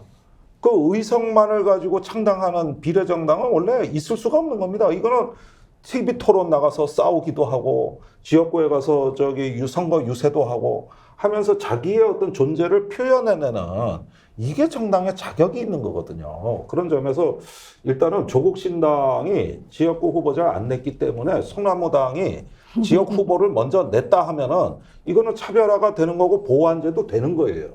그렇게 해야지 우리가 절대적으로 말이죠. 이재명 대표 불쌍하다? 아니, 그런 이유로 이게 하면은 그건 동정표고, 그게 아니라 정권을 교체하고 이게 심판을 해야 되는 전략적 목표가 있고, 거기서 민주당이 가장 맏형인 건 사실이고, 나머지 지금 민주당이 못하는 일이 너무나 많고 지금 부작용이 나오니까, 그럴 때는 우리한테도 표를 주십시오. 이렇게 나가야 돼요. 그럼 민주당 지지자들도 그 정도는 박수 쳐줄 아량이 있어야지. 그래. 말씀을 너무 논리적으로 잘하시니까 댓글은 종대형 칭찬 일색이고요. 저에 대해서 굉장히 비판을 하는 게 많이 올라오는데. 그러니까 그 말은 하지 말았어야 돼요. 불쌍하다는 말은 이 자리에선 하지 말았어야 될 얘기입니다. 그거는 우리가 사적으로 맥주 마시면서 할 얘기죠. 그러면은 민주당이 불쌍하구나. 이렇게 해야 됩니까? 어찌됐든. 더 불쌍한 사람 많습니다. 알겠습니다. 하여튼 여러 가지 이제 의견 여러분들 올려주고 계신데요.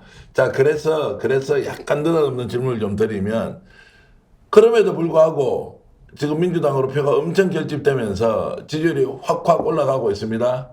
자, 국회 강철이빨 김종대 의원 계시지만, 정말 찍으면 다 맞추는 노영희 변호사, 3월 10일을 두고 봐라. 그날 되면 판세가 뒤집어질 것이다 라고 했던 정확한 예측을 하셨는데, 당에서 이런 내부 혼란이 있다 하더라도 민주당 지지율은 엄청 높아지고 있어요. 계속 결집해야 그리고 되니까. 네. 한 사람 이야기는, 한 전략가는 더 벌어질 것이다 이렇게 딱 장담을 하더라고요. 이렇게 상승 국면으로 계속 가는 겁니까, 민주당? 저는 그렇게 봅니다. 오늘 그 기사에 나오는 톤들이 전부 다 일관적이었는데요. 뭐냐면 한동훈 효과 이제 거의 끝나간다. 국민의힘 지금 악재가 계속 나오고 있는데 해결이 안 된다. 국민의힘에서 보여주고 있던 그동안에 공천 잘하는 것처럼 보이는 게 상대적인 반사이익을 얻었던 것에 불과했는데, 본질적으로 들어가다 보면은 뭐 이종석 국방부 장관 도피시키는 거라든가 지금 하고 있는 모든 것들이 상식하고 전부 다 부합하지 않는 것이고 국민들을 무시하는 태도였거든요.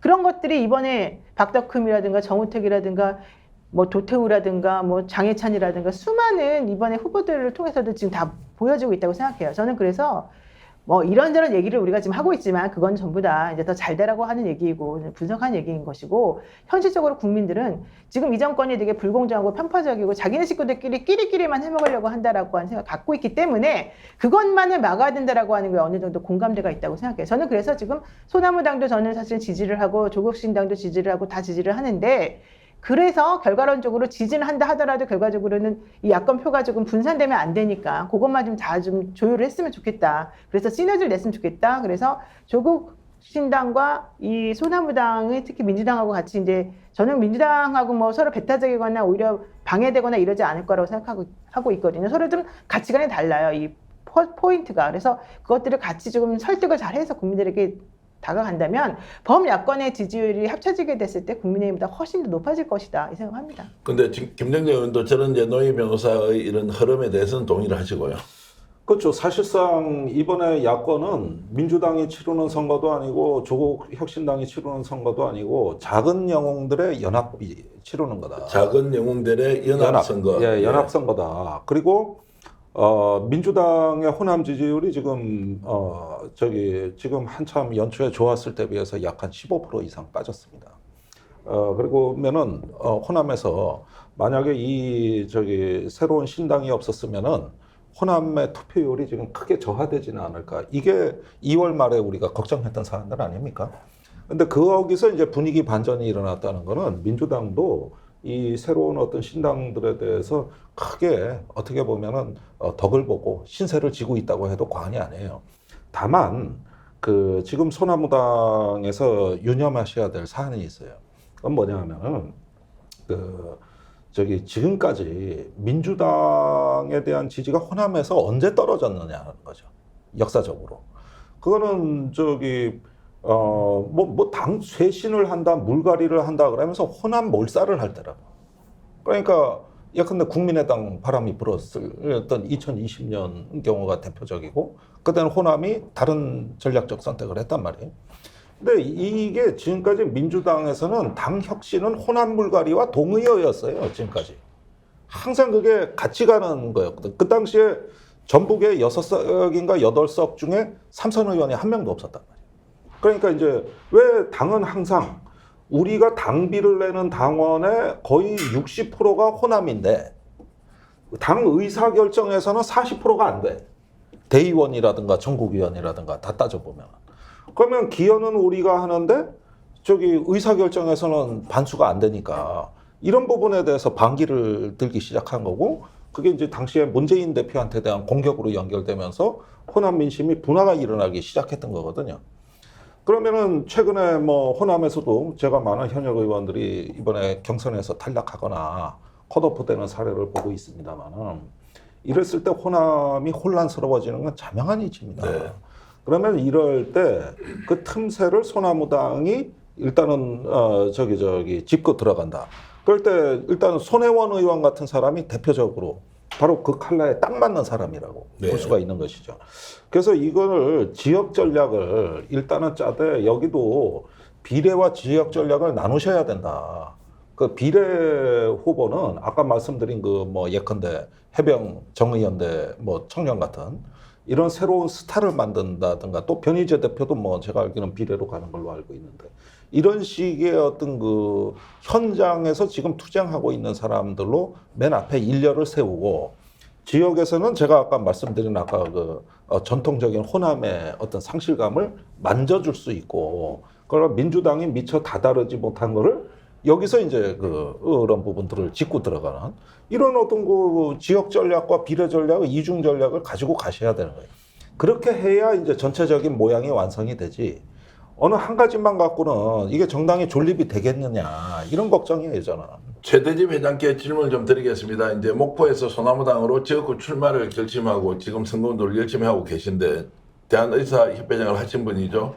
댓글로도 지금 김종대 형님 옆에 앉은 분 누구세요? 이렇게 질문 주셨는데 최대집 전 대한의사협회 회장이시고요. 소나무당에서 이제 목포 지역구 출마를 하시는데 자 광주 전남 전북에서 호남이 지금 지역구가 28개지 않습니까? 네. 그 중에 지금 몇 명 정도 지금 낼 수 있다고 생각을 하십니까? 지금 현재 확정된 것은 저기 송영길 대표 그리고 예. 저대집 목포 출마하는 이 두 군데가 확정돼 있는데 지금 계속해서 접촉이 지금 이루어지고 있습니다. 그래서 한 몇 명 정도 지금 출마를 시키는 게 목표인가요? 아까 말씀은 전 지역구에서 예, 전 그리고 지역구가 일단 1등 목표죠. 정당으로 예. 가보겠다 이런 말씀까지 하셔서 그럼 28명 다 출마할 수 있다 이렇게 보십니까? 일단은 근데 시기적으로 이게 지금 너무 제한이 바로 다음 주 금요일이 21일, 22일이 이제 예, 후보 등록을 후보 했는데, 등록일이기 때문에 시기적으로 이 상당히 촉박합니다. 그래서 적어도 아까 제가 말씀드린 그 광주 전남북의 주요 거점 도시를 중심으로 해서 적어도 10개에서 15개 정도는 최소한 지역구에 공천을 해야 되지 않을까. 지역구 공천이 저는 아니 상당히 많은 규모예요. 호남의 네. 절반이거든요. 그렇죠. 15개 하면은 그렇게 많이 굉장히 정말로 많은 엄청나게 예. 출격을 시키는 아니 건데요. 일단은 목표로선 좋습니다. 예. 저는 뭐 충분히 이해할 수 있다고 보고 지금 제가 보기에 소나무당의 최대 하나의 어떤 퍼포먼스가 될 수 있는 계기는 송영길 그 대표가 가석방이 되느냐 안 되느냐. 그건 내일 예. 보석이 결정이 내일 나는 걸로 제가 알고 자 있어요. 그러면은 그럼 만약에 좀 나오기만 하면 되죠. 나와가지고 당 대표 연설을 할 수 있느냐 없느냐가 제가 보기엔 최대 고비예요. 맞습니다. 예. 여기서 그 존재감을 알리고 호남에서의 어떤 확장성, 뿌리를 내리는 거는 제가 보기에는 일단은 송영길 대표의 거칩니다. 거치가 아니고 출소 여부다. 그게 다 그렇죠. 거치래요. 아니, 그러니까 보석이 사실 그게. 저는 결정이 돼서 석방이 돼야 된다고 생각하고 있고 만약에 석방이 되면 분위기 완전히 달라질 거예요. 완전히 달라진다. 그리고 저는 이렇게 송영길 대표를 중심으로 해서 지금 여기 라인업들이 되게 센 사람들이고 강성인 사람들이잖아요. 그러면서 일관적으로 사실 행동해왔던 분들이거든요. 소나무당은. 저는 그런 의미에서는 이 당이 잘 되기를 정말 바랍니다. 노영희 변호사가 의견 조금씩 다른 게 있는데요. 굉장히 강하고 센 분이라 그랬잖아요. 제가 봐서는 완전 센 사람들입니다. 제가 보여드린 분 완전 센 사람이어서 아마 이런 분들은 앞으로도 보기가 어려울 정도로 강력한 정권 심판을 주도했던 분이다 이렇게 보고요. 배희대 대표가 만약 옆에 앉아서 제가 질문을 드렸다면 자, 28개 지역구 중에 몇 명쯤 출마합니까? 이러면 당연히 28명이죠. 회사 갔을 때 10명에서 15명이라고 하셨고 그래도 제가 또 물러설 수 없이 또 질문을 드려야 되죠. 자, 비례대표 출마를 하면 뭐 최소 8명, 10명, 15명까지 등록을 할 거 아닙니까? 자, 비례대표 이번에 소나무당 몇 석 정도 획득할 수 있다고 보십니까? 저는 일단은 사실 이제 제가 그 논평을 하고 어떤 정치 상황을 분석하는 그게 어떤 제 주업이 아니라 저는 현장에서 직접 뛰는 선수란 말이죠. 예. 늘 그렇게 제 원래 그 본질적인 직업이 운동가였고 현재 말 현실 애국 운동가 또 사회 운동가 현실에 뛰는 사람이기 때문에 사실 저는 예측을 하는 것을 별로 달가워하지 않습니다. 왜냐? 예측을 하는 게 아니라 제가 만들어내는 것을 저는 목표로 늘 삼고 있거든요. 멋지네요. 그래서 만들어내야 된다. 지금 예측은 객관적으로 여러 예측들이 있지만 이렇게 저렇게 하는데 그래서 저는 지역 비례합해서 무조건 교섭단체를 구성하는 정도는 이번에 우리가 확보를 해야 된다. 그걸 목표로 가야 된다. 교섭단체는 20석, 20석을 얻어야 한다 이런 말씀인데 지역과 비례를 합해서 20석입니다. 제가 정치평론가로 한 말씀 드리겠습니다. 최대집 회장은 원래 예측하지 않는 분입니다. 현장에서 결론을 반드시 성취해내는 분인데요. 이분 말씀이 지역구 비례대표 합쳐서 소나무당 20석을 얻겠다 하셨으니까요. 변인희 대표하고 최대집 회장이 왜 친한지 제가 잘 알겠습니다. 아니, 어제 변 대표가 예측을 하랬더니 변 대표가 25석이요. 어제. 그래서 옆에 딱 이렇게 해가지고 이게 어떻게 되지 이런 이야기를 이제 좀 주고받았는데 그만큼 자신감 있게 밀어붙이고 있으니까 국민 여러분, 시민 여러분 오늘 밤에도 전 세계에서 우리 스픽스 용감한 역전의 용사들을 보고 계실 많은 시청자 여러분 소나무당 잊지 마시고요. 계속 봐주시면요. 아마 여론조사에서 어느 정도 반영이 되어서 수치로 결과가 나올 것입니다. 조국혁신당 잘 돼야 하고요. 민주당은 더 잘 돼야 하고 소나무당도 아주 잘 돼야 한다. 이런 마음으로 뭐 다 잘 되라고 녹색 목수보살이요. 뭐 녹색- 사람들 다 구제해주게 그 선거는 냉정한 겁니다. 그래요? 예, 여기는 현실이에요. 그러니까 녹색정의당 얘기 안 아. 해줘서 그런 것 같아요. 자, 녹색정의당 잘 돼야 되고. 녹색당의장 뭐 호구입니까? 그래도 녹색정의당 선거대책위원장님도 잘 되기를 바라고요. 네. 그런데 한 군데는 잘 되는 것보다는 국민의 심판을 받아야 한다. 이 생각은 제가 변하지 네, 않습니다. 네. 그것은 국민 여러분들이 판단해 주시고요. 그런데 더 중요한 게 있습니다. 이 방송 나가지 마시고 지금 한 2,600분 정도 들어와 계신데요. 정말로 여러분 듣고 싶어하는 이분이 말씀하시면 대한민국이 발칵 뒤집히는데요. 오늘 방송 할 때 예고해드렸죠. 손혜원 의원입니다. 대한민국 마케팅 전문가이면서 강력한 카리스마로서 지금 소나무당을 이끌어가고 있는 사실상 선대위원장이면서 오너십을 발휘하고 계신 손혜원 의원 모시고 실제 윤석열 정권이 어떤 색깔을 가지고 있는지, 왜 야권 연대 세력이 이번에 약진할 것인지 여러분 들어보시면 깜짝 놀라실 텐데요. 제가 한 말씀 드릴게요. 아, 예. 그럼 또 하십시오. 우리는 제가 정의당 의원이다 보니까 국회 본회의장에 앉아 있으면 예. 각 당에서 출당 당했거나 예. 탈당한 사람들이 대부분 내 앞자리나 옆자리로 와요. 내가 4년 내내 그걸 겪어요. 그러면은 날개도 없이 추락하는 의원들이 이제 내 옆으로 오면 항상 난 본회의장에 가서 짝꿍이 같은 적이 없어. 네. 그러면은 그 비탄에 젖은 의원들을 내가 상담해주는 상담 전문 국회의원이야, 네. 내가. 그래가지고 그 망가진 의원들을 통해 각 당을 보면 내부가 더 잘 보여. 그랬는데 하루는 손혜원 의원께서 내 앞자리로 오신 거예요. 그때 이제 무소속이 되셔가지고. 예. 그 뒤에 놀라운 일이 일어난 게 있어요. 손혜원 의원은 무조건 정의당 당론대로 투표를 했어요. 그 자기를 장외 정의당 당원으로 알아도 상관없다 그랬어요. 그게 중요한 게 아니에요. 회의 한 두세 번 하니까 반경 10m 이내가 전부 손혜원 의원한테 한 말씀 듣는 분위기로 바뀌어. 뭐냐 하면은 그 지역은 말이요, 거기에는 해물라면 집을 내야 돼. 거기는 거기는 이래야 돼. 그러면은 처음에는 흘려듣다가 어떤 의원은 내가 실제로 봤는데 수첩을 막 꺼내더라고. 지금 손혜원은 빨리 손혜원 그래가지고 안 나오냐고 막 댓글 난리예요. 그래가지고 막 이제 저거 한 말씀만 더. 분위기가 이래 바뀌더라니까. 반경 10m 이내가. 아니, 그러면 오늘 내가 긴급 제안할게요. 지금 다음에 방송 없으면 손혜원 의원 얘기 모실 때 그냥 같이 앉아서 얘기 그냥 토닥토닥 저녁도 안 나누시죠. 먹었는데. 저녁도 안 먹었는데 오늘 손혜원하고 끝내놓고 우리 밥 먹으러 갑시다. 그리고 까놓고 이 당이 소나무당이라고 딱 이름 듣는 순간 나는 손혜원 의원 작품이구나. 나는 첫눈에 알아봤어요. 자, 시청자 여러분 대단히 감사합니다. 오늘의 역전의 용사를 이렇게 끝낼 수 없습니다. 잠깐 광고 보고요. 손혜원 의원 모시고 여기서 살아남은 자와 함께 방송 계속 이어가겠습니다. 잠시 광고 보겠습니다.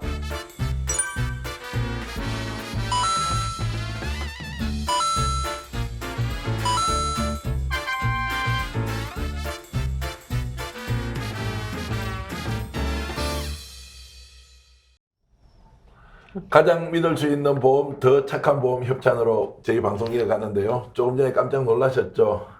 정말로 여러분들을 일깨워줄 분이 나오셨는데 손혜원 전 의원 모셨습니다. 어서 오십시오. 아, 네, 안녕하십니까. 환영합니다. 오랜만에 단독 뵙습니다. 인터뷰 이렇게 하려고 했는데 네. 역시 이제 파워가 대단하시고요. 이 주변이 무슨 아우라가요. 아이, 반짝반짝합니다. 아이, 무슨 말씀. 제가 너무 좋아하는 분들 두 분 계셔갖고 같이 김종대 의원도 있겠습니다. 그대로 좀 계시기로 했고 노영 변호사도 인사 좀 꼭 네, 저 하고 가셨다고 인사하고 가려고, 하셨는데 자 이렇게 저렇게 이제 한번 모여서 정말로 뜨거운 이야기 한번 해볼까 하는데요. 소나무당이 지금 현재 맡고 계신 직책은 뭡니까? 사실 저는 홍보나 디자인 쪽으로 이제 뭔가 좀 뉴미디어로 새로운 걸 좀 해보려고 마음을 먹었었는데 대뜸 그냥 선대위원장이 됐어요. 네. 총괄 선대위원장이 됐는데 뭐 그 일도 뭐 제가 해봤으니까 별로 하는 건 어렵지 않은데 아무래도 이제 매번 그 이제 허들이 너무 많고 그렇죠. 가는 길이 험하고 지금 또 송 대표께서 이제 지금 자유롭지 못하시기 때문에 이 의사 결정이라든지 이런 부분에서 너무 이렇게 좀 의견들이 분분하고 이런 복잡한 게 시간이 걸리고 그래서 좀 힘들어요. 그 손혜원 의원의 왕팬들은 뭐 과거에 어떤 일 하셨는지 다 알지만 이제 스픽스에 또 오시면 스픽스의 시청자 구독자들이 계시니까 민주당에서 예전 홍보위원장을 하셨고 영입이 돼서 국회의원 하셨지 않습니까? 그때 네. 몇 년도였습니까? 2016년도입니다. 2016년도에. 15년에 영입되었고 예. 홍보위원장 하고 16년도에 제가 국회의원 되었죠. 그때 가장 큰 마포에서. 업적이 이제 어떤 거였습니까? 당명, 당로고 뭐 이런 거 할 때. 사실은 그때 이제 제가 왔을 때 새정치민주연합이라는 이름으로 총선을 준비하고 있었는데 제가 뭐 전문가로서 객관적으로 보면 그 이름 갖고 선거 못 치러요. 그래서 뭐 이건 안 된다라고 해서 그걸 결정을 내리는데 그 당시 문재인 대표께서 한 뭐 몇 달이 걸렸어요. 그러더니 그분이 이제 나중에 얘기를 해주셔서 알았는데 그 새정치민주연합이라는 이름이 안철수 전 대표가 만드신 거예요. 그래서 그분 이걸 새정치 못 바꾼 거죠. 좋아하죠. 그래서 그때 이제 그 이름을 이제 제가 바꿔야 되는데 이제 보통은 저는 이제 수주를 받아서 제가 그런 일 바꾸는 걸로 돈을 받고 하는 사람이잖아요. 근데 그때 느낌이 보니까 여기서 제가 잘못하다가는 제가 했다라는 이유로 누가 또 뭐 계속 또 딴지를 걸을 것 같다는 느낌도 들더라고. 그래서 제가 아주 교활한 방법을 써갖고 국민 공모를 했어요. 그래서 12,000명이 이제 당명을 냈는데 이제 그 중에서 제가 이제 3번의 그 이제 심사위원들 이게 불러가지고 3번을 이제 이렇게 추려가지고 이제 끝까지 가는 그 과정을 이제 행정적으로 제가 작업을 다 했어요. 그래서 그 더불어민주당이 제가 만든 이름이냐 하면은 그렇기도 하고 아니기도 하다는 그런 네. 얘기가 그렇게 나옵니다. 자, 이번에 소나무당은 그러면 어떻게 이름을 원래 검찰 해체당 뭐 이런 이야기 정치 그다음에 검찰 해체당이었다가 또 검찰 가칭으로 혁신당 뭐 이런 민주혁신당으로 예, 예. 했는데 그때 이제 제가 이미 사실은 이름을 소나무당으로 해주십사라 했으면 좋겠다라고 말씀을 드렸는데 그때 제가 그렇게 생각했던 이유는 변별력이 없잖아요. 도대체 이 당이 너무 많아지니까. 그래서 눈에 딱 띄면서도 송영길의 송을 좀 생각하게 했으면 좋겠다 해서 했는데 제가 한 이름이 안 됐어요. 그래서 제가 그 뭐였어요? 나왔어요. 그 민주혁신당이 된 거예요. 그래서 제가 민주혁신당. 그때 2016년하고 똑같은 얘기를 했습니다. 이 이름으로는 선거 치르지 못합니다.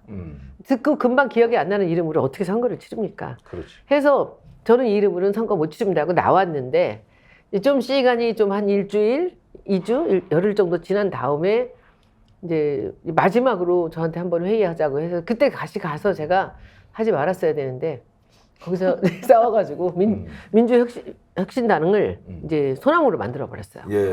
그러느라고 제가 이렇게 아. 지금 고생을 하고 있는데 뭐 감수해야죠. 뭐 제가 그렇군요. 하여튼간 잘 되시길 바라고요. 저는 좀 먼저 가보겠습니다. 네. 네, 어쨌든 여기 또 뛰셔야 되고. 네. 어쨌든 이제 노임 변호사도 이렇게 이제 가셨는데 우리는 더욱더 뜨겁게 얘기할 수 있죠. 네. 소나무당이 오늘 덕담 엄청 많이 해주셨고 너무너무 노임 좋아요. 변호사가. 예. 그렇죠. 그러니까 이 소나무는 재선충에 약하다고. 예. 준비하면 돼. 좋은 환경이. 그래가지고 이 방역을 잘해야 되는데 제가 보기에는 이제 벌레가 많단 말이에요.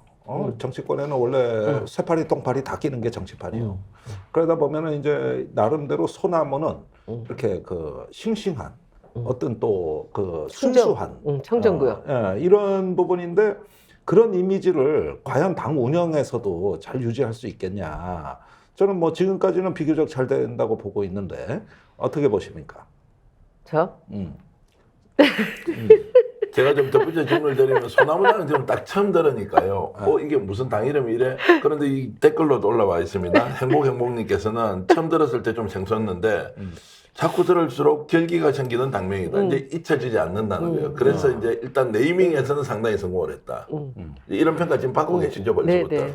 쉬우니까. 아니 대한민국의 최고 전문가예요. 나는 내가 한번 소고기 사준다고 강남에 나간 적이 있다고. 그 소고기 사는데 뭐 술 멀듯이 그냥 그래서 한 2-3개를 시켰는데 다 제가 만든 손 거였어. 의원님이 지은 술입니다. 처음처럼 있고. 다. 그래가지고 참이슬 있고 화요 있고. 화요 있고. 와. 그래가지고 어이가 없더라고. 어이가. 지금 밖에 나가서 무슨 소주를 먹어도 대부분 예. 손 의원님이 만드신 거예요. 아니 사실은 정말 제가 너무 속상하고 사실 좀 안타까웠던 게 만약에 이번에 송영길 대표께서 저렇게 영어에 모험이 되지 않았다면은 제가 이렇게까지 중책을 맡지는 않을 거였어. 홍보만 네. 좀 해드리고 그리고 전 국회에 들어갈 마음이 꿈에도 없었는데 왜냐하면은 제가 최근에 굉장히 중요한 스톡옵션을 받기로 한 게 있었어요. 네. 이거 국회의원 되면 어떻게 되는지 아시잖아요. 스타옵션 받기로 돼 있었는데. 예. 그 포기. 아이고. 예, 그리고 지금 제가 한 달에 이 컨설팅 피로 지금 받는 돈이 한 두 군데서 회사하고 관계없이 예. 일해주는 걸로 받는 돈이 굉장히 국회 월급의 한 2배 정도 되는 예, 거를 예. 매달 제가 받는데 포기. 아. 다 그만해야 돼요. 포기할 게 따로 있지 그래 그걸. 그리고 포기해. 회사도 아니 제가 사실은 이 상황만 아니었으면 제 인생이 이제 지금 그 국회 가서 있었던 그리고 정치권에 있었던 지금 몇 년의 세월이 저는 뭐 의미 있었다고 생각은 합니다. 그런데 이제 제 인생의 마지막을 이제 시작하면서 준비하면서 갖고 있던 이런 일들이 있었는데 이게 모든 게 다 깨졌어요. 아, 그런데 그럼에도 불구하고 저는 이게 깨진 것이 아니라 누군가가 좀 점지한 제 새로운 인생이라고 생각합니다. 그래서 저는 사실은 굉장히 여기서 이런 긍정적인 마음을 갖지 않으면 제가 이 순간에서 일을 할 수가 없어요. 예. 그래서 그런- 모든 거를 접었어요. 그런 어려운 결정을 이제 하게 된 결정적인 계기는 있었을 거아니에요. 뭐 결과는 운명이지만 아, 송영길 대표 때문이죠. 송영길 대표가 네. 구속되는 것 때문에 그분이랑 제가 사실은 그 인연이 조금 이게 제가 국회 그만두고 나서 인연이 좀 생겼어요. 그래요? 이게 진짜 이상한 인연인데 당대표 선거할 때 그때 이제 준비 많이 해서 거의 이제 이기는 걸로 시작이 됐는데 선거 도중에 홍영표 의원이 뒤집었어요. 근데 그때 이게 뒤집혔은 순간에 저는 듣도 보도 못한 어떤 분이 사람을 중간에 넣어가지고 저를 찾아왔어요. 네. 그래서 지금 열흘 남았는데 제가 마지막에 손을 좀 대주면은 이길 수도 있다는 거예요. 그래서 안 됩니다, 지금. 이 판이 잘 나가다 뒤집히는 순간에 다시 지금 열을 남겨놓고 도로 뒤집힐 수는 없습니다. 라고 했는데 아니라요. 이분이 눈이 지금도 생각이 나. 눈물이 글썽글썽 너무 진정 어린 눈으로 어허. 이 지지자 중에 하나 대표적인 분이셨는데 아닙니다. 송고모님이 해주시면 됩니다. 그랬더니 야. 이분이 그렇게 얘기를 하셔서 제가 지금 움직일 수 있는 사람은 제가 송영길을 올려서 지금 투표를 하지 않으려고 민주당이 마음에 안 들어서 하지 않으려고 하던 분을 투표를 하게 만드는 정도의 표, 한 300~400표 정도 있을까? 저는 그렇게밖에 움직일 수는 없습니다. 그때 이분이 벼랑가 그 정도면 됩니다 그러는 거예요. 그때 당대표잖아. 당원이 그러면 뭐 실제 100만 명 넘었을 테고. 아, 100만 명 안 됐을 때고요. 안 됩니까? 예, 예. 그래서 그때 제가 너무 놀래가지고 하여튼 뭐 이런 거 준비하시고 이렇게 한번 그럼 제가 한번 해보겠습니다. 중간에 소개한 사람이 또 되게 중요했어요. 그래서 한 열흘 동안 온갖 욕을 다 먹으면서 제가 이제 저한테는 또 30만의 유튜브가 있잖아요. 네. 해갖고 그냥 미친 듯이 그 송영기를 쏟아냈어요. 아. 이렇게 이제 웹자보 만들고 이제 방송하고. 그러니까 뭐 사람들이 반응이 굉장히 안 좋았거든요. 왜 송영기를 벼랑간? 이렇게 됐는데 0.9%를 이긴 거예요. 네. 그러니까 그만큼 이긴 거야. 아, 네. 송영길 전 대표가 갖고 있는 기가 막히네. 매력. 이제 일반적으로는 저분은 일관되게 투사 이미지보다는 너무 똑똑하고 조금 포용력이 좀 부족한 것 같고 또 아니. 좀 심하게 얘기하면 좀 자기 잘난 맛에 살고 뭐 이제 이런 느낌이었는데 이번에 저도 만나보니까 완전히 다른 분이던데 그걸 일찍 발견하셨는데 송영길 전 대표의 매력은 어떤 겁니까? 그게 그러고 나서 이제 그때 입년이 됐지만 저는 뭐 그러고선도 그냥 전혀 근처에 가지도 않았어요. 밥도 한 번 안 얻어 먹었다니까.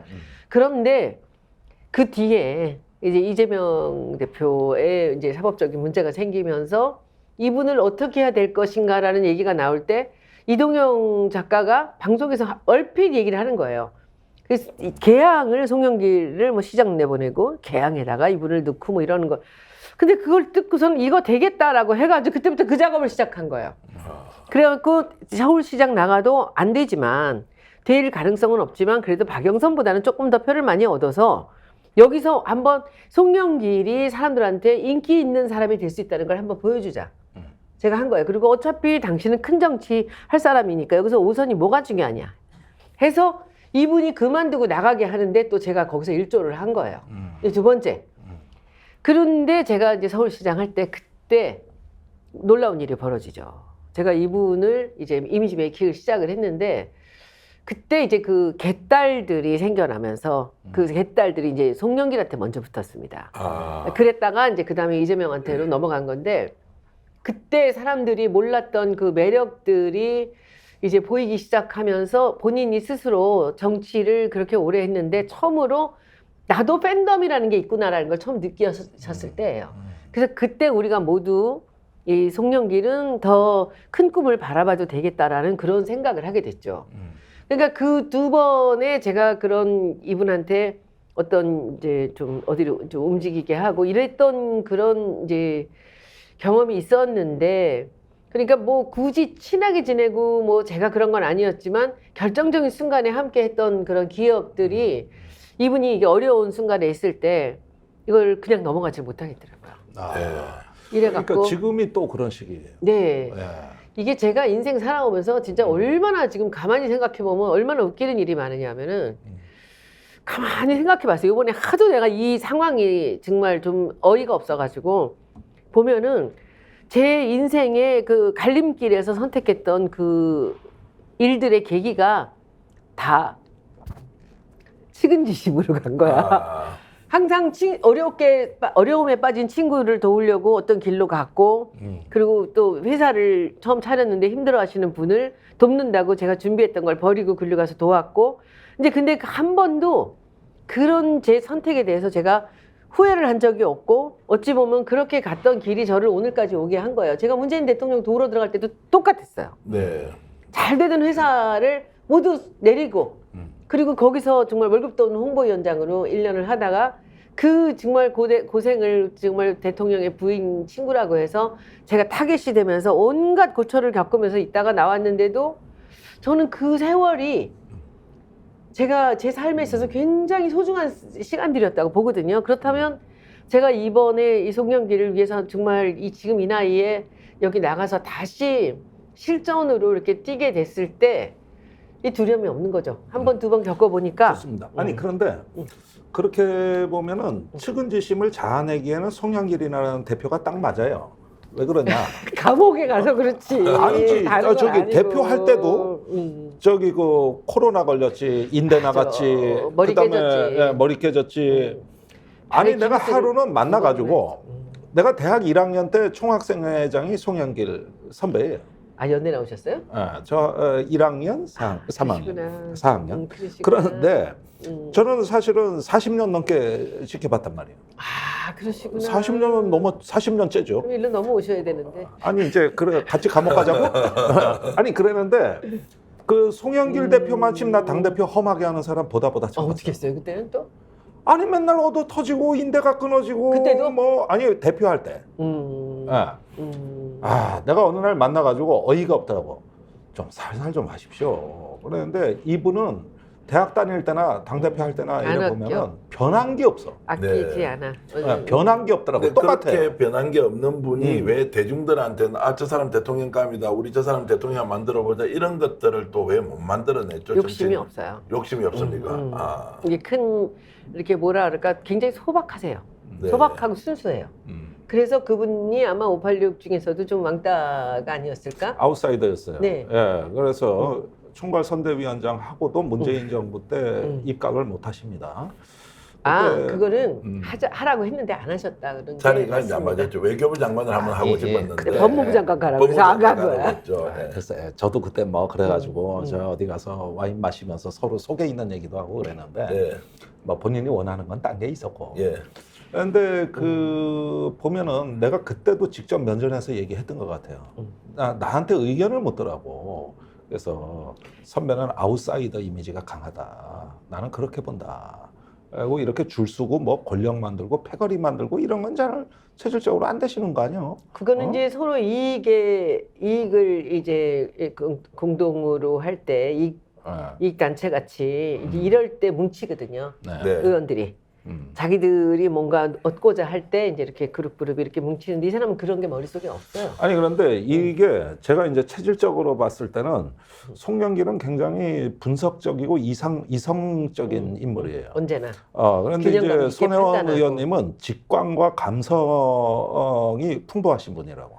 이게 이제 상호간의 어떤 상호작용에서 조금 시너지가 있을 것 같다는 게 제 제가 생각이에요. 감성적인 것 같지만 이렇게 테스트 해보면 좌우뇌가 딱 균형이래요.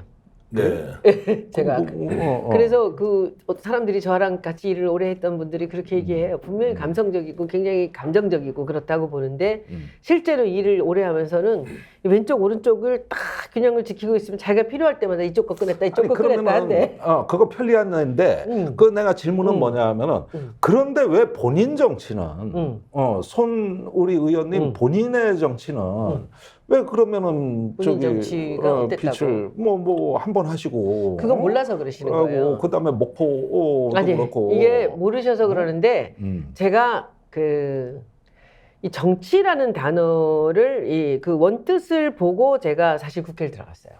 제가 이 요청을 받아갖고 양정철이 찾아왔어 저한테. 이 문재인 후보가 보내갖고 후보가 아니라 대표 때.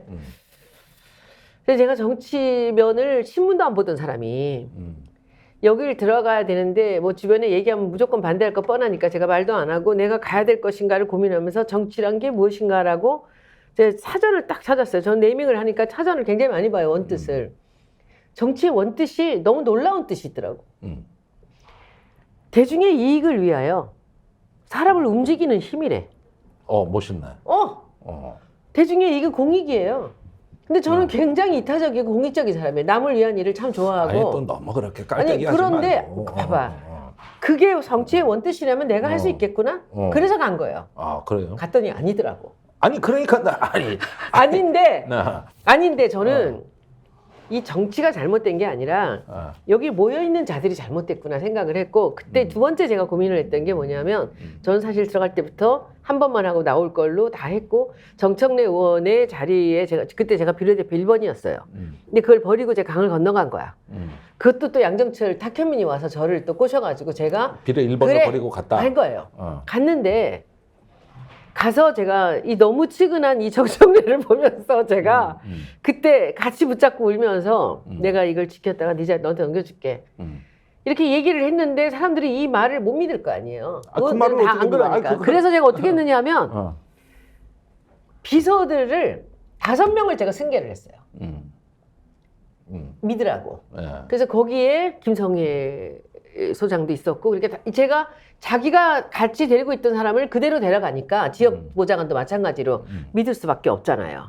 제가 중간에 숨어서 뭐 할 수 없잖아요. 그렇게 했고 이제 약속을 제가 그 지키는 걸 4년 동안 지켰고 깔끔하게 내놓고 갔고 그리고 근데 제가 김성애 보좌관한테는 김성애 보좌관은 지금부터 준비해라. 왜 남의 밑에만 있냐 이 나이에 해가지고 그때부터 내보냈던 것이고 저는 제 정치에 대해서 정말 열심히 했는데 제가 마지막에 목포 사태 나고 나서 얘가 뭐 대통령 마누라랑 친구라서 들어가갖고 뭐 어쩌고 저쩌고 이런 소리가 그때 나와서 이제 내 앞자리로 와셨을 때요. 그때 이제 제가 어떻게 했느냐면 후원금이 1억 8천만 원이 남아 있었어요. 제가 그때 그래서 이따만한 970쪽짜리 제가 의정보고서 만들었어요. 나중에 한 권 드릴게요. 네. 이거를 이만해요 책이. 이걸 만들어서 그거를 처음부터 끝까지 제가 그 국회의원 당선한 날부터 시작해서 제가 끝나는 날까지를 다 넣어가지고 의정보고서 만들었어요. 만들었고 제가 아무것도 안 했다고 하는 사람한테 그걸 보여주자라고 해서 했고 저는 제 의정 생활에는 저는 돌아봐서 후회할 게 없이 정말 최선을 다하고 살았어요. 근데 제가 2번 다시 안 하겠다고 처음 들어갈 때부터 저는 그렇게 마음을 먹었고 그리고 나올 때도 미련이 하나도 없었던 것이 그때 제 결론이 뭐였냐면 제가 가서 4년 동안 하려고 했던 굉장히 중요한 몇 가지 일이 있었어요. 그걸 못했어요. 하나도. 못한 거는 제 혼자 힘으로 할 수 없는 거기 때문에 못한 거예요. 그래서 못하고 나오면서 이 정치는 나 혼자만의 힘으로 할 수 있는 건 아니구나. 스크럼을 짜야 되는구나. 라는 생각을 했고 어쩌면 그것도 제 능력이었을 수 있어요. 그 못한 게. 또 하나는 그 김대중 대통령이 말씀하신 거 있잖아요. 정치는 악마하고도 손을 잡아야 된다. 전 그건 못해요. 네.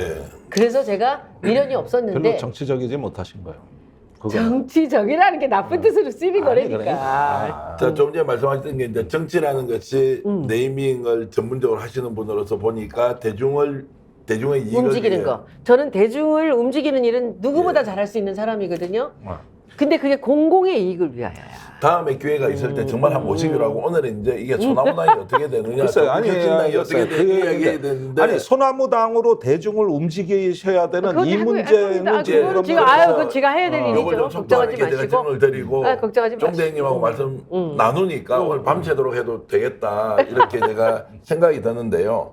자, 어찌됐든 소나무당의 총괄선대위원장이고 송영길 대표는 지금 현재 뭐 옥살이를 하고 있고 석방이 되면 너무너무 좋겠지만 현실적으로 지금 호남에 다 출격을 시키고 비례대표도 당선을 여러 사람 시키겠다고 하는데 지금 현재의 숫자로 표시되는 목표는 어느 정도까지입니까? 저는 변희재도 아니고 예. 최대집도 아니기 때문에 예. 저는 비례대표로는 목표를 5명에서 6명 보고 있습니다. 5명에서 6명, 네, 6명 보고 있다. 그러면 지금 전국 득표율이나 이런 거 한 몇 % 얻어야 됩니까? 지금 여론조사상으로 나오는 걸로. 이거는 이제 제가 이 부분에서 또 깔때기라고 또 하세요. 예, 열린민주당을 딱 4년 전에 했잖아요. 예, 제가 비례당 만들었잖아요. 네. 40일간의 추억이라고 책도 만들었어요. 근데 그때 152만 표 받았거든요. 네, 맨 땅에서. 근데 그 제가 공천위원장 겸 홍보위원장 겸 이 전체를 맡아갖고 했는데 그때 152만 표를 받아서 3명이 된 게 이제 최강욱, 김의겸, 이제 김진애 이렇게 된 거죠. 이번에는 제가 보기에 저 플러스 송영길 있잖아요. 네. 그러면 152만 표 무조건 받을 수 있다고요. 말 돼요? 아니 그러니까 6석이 되려면은 거의 10% 얻어야 되거든요. 지난번에 5점 우리가 몇 프로를 했는데 일단은 300만 표는 얻어야 돼. 아니에요. 300만 표 이상. 그러니까 얻어야 돼. 300만 표를 하려면은 6명을 해야 되는데 그러니까 지금 6명. 가만히 이제 들어보세요. 제가 152만 표 받았는데 그 지금 송영길과 저랑 둘이 한다면 152만 표는 충분히 받고 저는 200만까지 갈 수 있다고 봐요. 호남 분들이 계시기 때문에. 근데 여기서 굉장히 중요한 게 있어. 제가 비즈니스를 하는 사람이기 때문에 비즈니스 마인드에 있어서는 정말 냉철하거든요. 제가 요즘에 이제 영입인재에다가 변희재와 최대집에 들어갔다고 저를 많이 욕하는 사람들이 굉장히 많아요. 네. 한쪽에서는 굉장히 열광하기도 하고 이 두 사람이 몇 표 할 수 있을 것 같으세요? 뭐 제가 봐서는 뭐 최소 50만 표에서 최소 50이에요. 최소 50은 최소 50에서 100만 표예요. 근데 저는 최대집의 의사들 그룹에서 저는 50만 표 나온다고 봐요. 네. 그리고는 저 합리적 보수에서 50만 표 이거는 제가 보기에 변 대표가 할 수 있다고 봐요. 네. 여기서 100만 나오고 이쪽에서 200만 나오면 300만이에요. 몇 명이야? 6명. 여섯 5명. 명. 5명이죠. 딱 예, 된다니까? 그게 저는 그래서 제가 5에서 6을 보고 있는데 우리한테는 이 지역이 있잖아요. 네. 근데 지역구에 굉장히 핫한 곳에 지금 광주에 이 송영길이 내려가고 그리고 이제 최대집은 아직 결정 안 했는데 자꾸 어디라고 얘기하네. 아니, 본인 목표 좀 한다고 뭐 계속 얘기하고 근데 있습니다. 그거는 예. 이제 목포하고 이제 시당하고도 많은 이제 좀 우리가 논의를 좀 해야 돼요. 네. 이제 목포를 이분이 오신다는 걸 이제 저를 믿고 오신다라고 생각을 하시겠죠. 저도 아무나 다 뭐 소나무당이라고 이제 어떻게 이분하고 뭐 무조건 해서 제가 나가서 뭐 같이 거기도 또 선대위원장 해서 해야 되겠지. 그걸 할 수는 없는 거고 그래서 제가 최대집 의원한테 최대집 회장한테 물어봤어요. 물어봤는데 목포 사람이고 목포고등학교 나왔고 목포의 천재로 유명한 사람이에요. 그래서 목포를 위해서 뭘 해줄 수 있습니까? 라고 물었더니 글쎄요 그렇게 얘기를 하세요. 그래서 목포는 아주 지금 오래된 10년이 넘은 정말 수원 사업이 있습니다. 나는 최대집 후보께서 그걸 할 수만 있다면 내가 목포에서 당선을 위해서 최선을 다하겠습니다. 뭐니? 그래서 목포의 의과대학. 아이고 그건 뭐 오래된 수건이죠. 오래된 수건인데 이 사람이 저는 이 사실 최대집이 굉장히 마음에 들었던 것이 그건 제가 못합니다. 딱 이러더라고요. 아, 그거 못한다. 근데 그게 오래전 얘기예요. 이번이 그렇죠. 아니라. 근데 그게 못한다는 게 뭐냐면 내가 의사의 수를 늘리는 걸 반대하는 사람이 내가 거기서 목포대 증원시키는 거잖아요. 목포대 의대를 만드는 거는 못합니다. 그래서 그걸 못하면 더 이상 더랑 얘기할 필요 없습니다. 끊은 게 벌써 작년이에요. 근데 이번에 지금 이제 그 사람이 지금 이 상황이 있잖아요. 의료 지금 어마어마한 지금 전쟁이 일어났잖아요. 지금 목포를 위해서 만약에 당신이 나간다면 뭘 하시겠습니까? 그랬더니 자기가 뭘 하면 좋겠습니까? 그러더라고요. 근데 제가 여기서 목포대 의대를 얘기했겠어요? 못하지. 그거는 얘기해서는 안 되는 일이고 이건 나중에 우리가 뭐 어떻게 정말 다른 노력을 할 수가 있지. 다른 경로로. 그래서 제가 단어를 4자를 딱 얘기를 해줬어요. 대표님, 목포의 슬로건으로 최대집이 내려가서 슬로건으로 목포를 의료 천국으로 만들 수 있다고 장담하실 수 있겠습니까? 네. 근데 이분이 그건 할 수 있죠. 이렇게 얘기를 해요. 어떻게 해요? 그랬더니 대형 병원이나 어떤 병원의 분원을 만들 수 있고 그리고 그거 밖에도 은퇴한 의사들이나 이런 분들이 제2의 인생을 많이 이렇게 산다는 거예요. 그래서 거기다가 여러 가지 그 의사들을 모으고 해서 여러 가지 얘기를 우리가 뭐 기획을 해볼 수 있겠다. 그러면 생각을 해봅시다. 이렇게 얘기를 하고 이제 시작된 건데 아직 결론은 안 났습니다. 네네. 뭐 아이디어 자체가 참신한 걸 넘어서 정말 지역 사회를 부흥시킬 수 있는 아주 혁신적인 아니라는 생각은 들고요. 아 진짜요? 아이 그렇습니다. 의료천국 목포가 가지는 역사와 전통에 그렇죠. 산후조리원을 만드는 거야. 그렇죠. 뭐 그런 것도 있을 수 있고 또 의료 종사했던 은퇴자들이 그 도시에서 실버타운. 그렇죠. 기가 그런 것도 막혀요. 만들 수도 있고. 병원 기반에 뭐 이런 것들. 그래서 저는 목포는 의료로 굉장히 많은 네. 좀 딜레마에 빠져 있거든요. 그래서 그런 것들에 대해서 이분이 본인이 생각해서 아직 결론은 안 났습니다. 이제 그 정도로 생각을 해봤고요.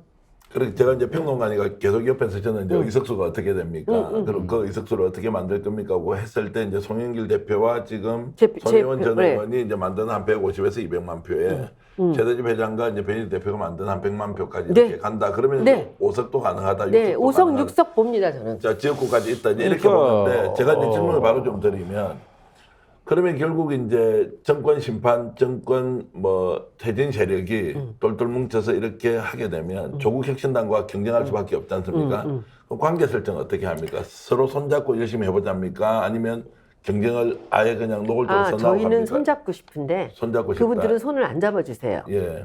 딱 거절을 뿌리치셨고요. 그리고 이재명 대표도 뿌리치셨어요. 그래서 우리 그 대표께서 이 지난번에 창당 때 하실 말씀이 있어요. 우리는 그들에게 요청을 했지만 그들은 우리를 버렸다. 그러나 민주주의가 살아있는 한 우리는 민주당을 버릴 수는 없다. 이것이 답이에요. 우리는 민주당을 버릴 수 없고 결국은 저는 이 지금 조국 혁신당과 그 소나무당이 민주당이라는 기차를 끌고 가는 만날 수는 없지만 굉장히 정교한 이 평행선이라고 저는 생각을 하고 둘의 역할이 다르다고 봅니다. 그리고 또 하나 굉장히 중요한 것은 우리가 이 대상이 별로 겹치는 부분이 없어요. 그렇습니까? 네. 저희는 호남 예. 위주예요. 송영길 제가 지금 슬로건 만들었거든요. 네. 호남은 송영길이에요. 네. 호남은 송영길. 근데 그 앞에 가로 열고 제가 넣어놨어요. 가로 열고 뭐뭐뭐뭐뭐뭐 그리고 큰 글씨로 호남은 송영길. 이거는 약간 좀 위트인데 미남은 조국, 호남은 송영길. 슬로건도 아주 좋습니다. 미남은 조국, 호남은 송영길. 뭐 재밌지 않아요? 재밌겨.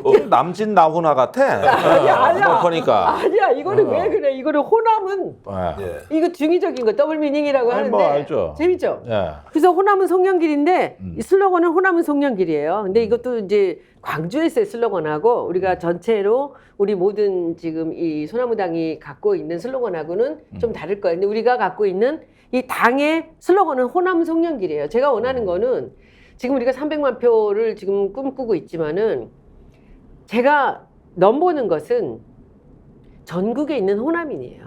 네.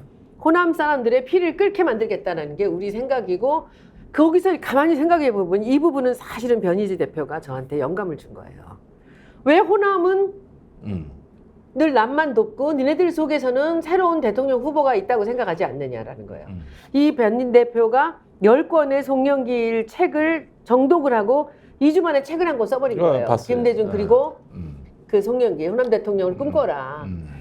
그러면 지금 호남 사람들이 그야말로 영남 사람들을 이 대통령을 뽑아주면서 항상 캐스팅 보트로 쓴 것도 아니야. 늘 여기는 안전빵으로 이쪽은 다 이 진보의 표라고 했잖아요. 그렇다고 본다면 지금 이 상황에서 그 호남의 대통령이 준비돼 있다. 큰바위 얼굴이에요. 말하자면. 네. 늘 이낙연한테 밀려갖고 지사도 못 나가고 그렇죠? 늘 선배들한테 눌려가지고 이렇게 이루고 있었는데 자기도 모르는 사이에 본인이 그 큰바위 얼굴을 닮아가기 시작했다는 거예요. 그 소설에 그랬어요. 네. 그래서 저는 그런 면에서 송영길이 갖고 있는 가치가 공부를 많이 하고 뭐 7개 국어를 하고 이게 아니라 호남이 낳은 인재라고 저는 봅니다. 그래서 지금 우리가 300만 표에 플러스 이 전국에 있는 호남 사람들이 결집을 해준다면 저는 이 조국 당이 전혀 저는 부럽지 않다고 생각을 합니다. 자, 그러면 이제 조국 혁신당은 지금 한 10석에서 15석 정도 차지할 거로 예상을 하고 계시죠.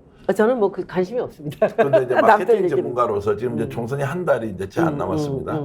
이 상황에서 이런 기류 분위기, 정권 심판 열기, 특히나 조국 혁신당이 나오면서 발언을 완전히 다른 발언을 일으키고 총선을 주도하고 있는데, 제가 이대봉에서 예, 그 대표님이 딱 원하는 대답을 마케팅적 예, 예. 관점에서 해드릴게요. 네, 너무 명쾌한 답이야. 어디 가서 막 써먹으셔도 돼요. 네, 히트 상품은 잘 만든 상품이 히트 상품이 아니에요. 그럼 어떤 게 히트 상품일까요? 많이 쓰는 상품이 히트 아니. 상품인가요? 기다리고 있던 상품이에요. 기다리고 있던 상품. 필요하다고 생각했던 상품이 히트 상품이에요.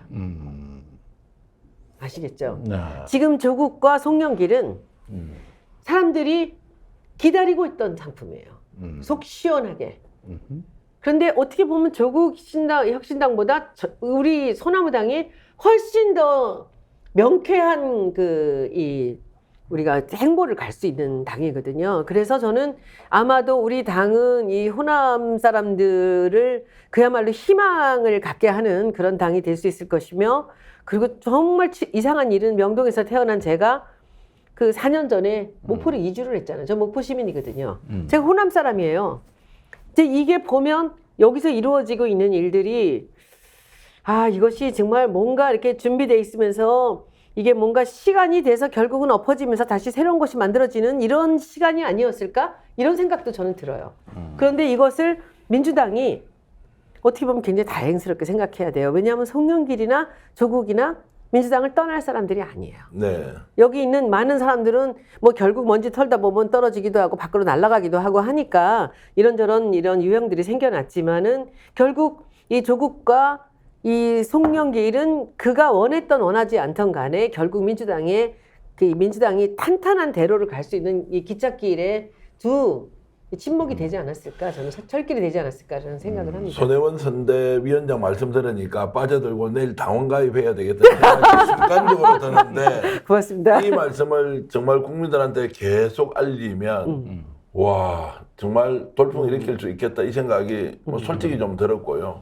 근데 이런 내용을 잘 알고 있으니까 현재 당원은 한 16,000명, 17,000명 정도 갔다고 하는 것 같고요. 조국 혁신당은 뭐 8만을 넘어서 곧 10만에 간다. 이러면 결국 이제 국민 경선을 하든 이렇게 하실 거 아니에요. 네.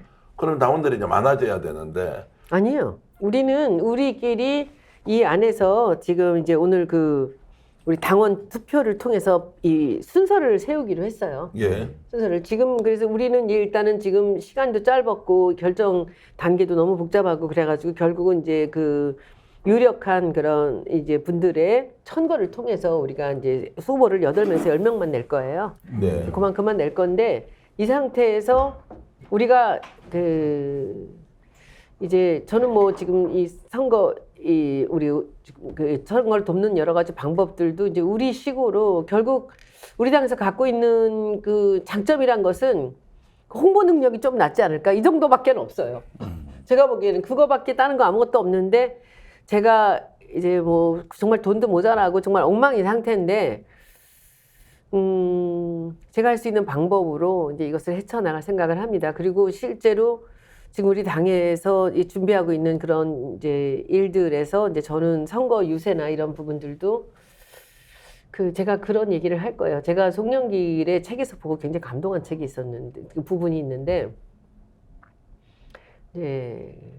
뭐냐면은 스위스 같은 나라를 만들고 싶다라는 얘기예요. 네. 스위스 같은 나라를 만들고 싶다고 하는데, 이 송영길이 생각하는 거는 외교적인 밸런스를 갖고서는 스위스같이 국민들이 안전하고 그리고 국민들이 정말 불안하지 않은 이런 나라, 우리는 항상 불안에 떨면서 살잖아요.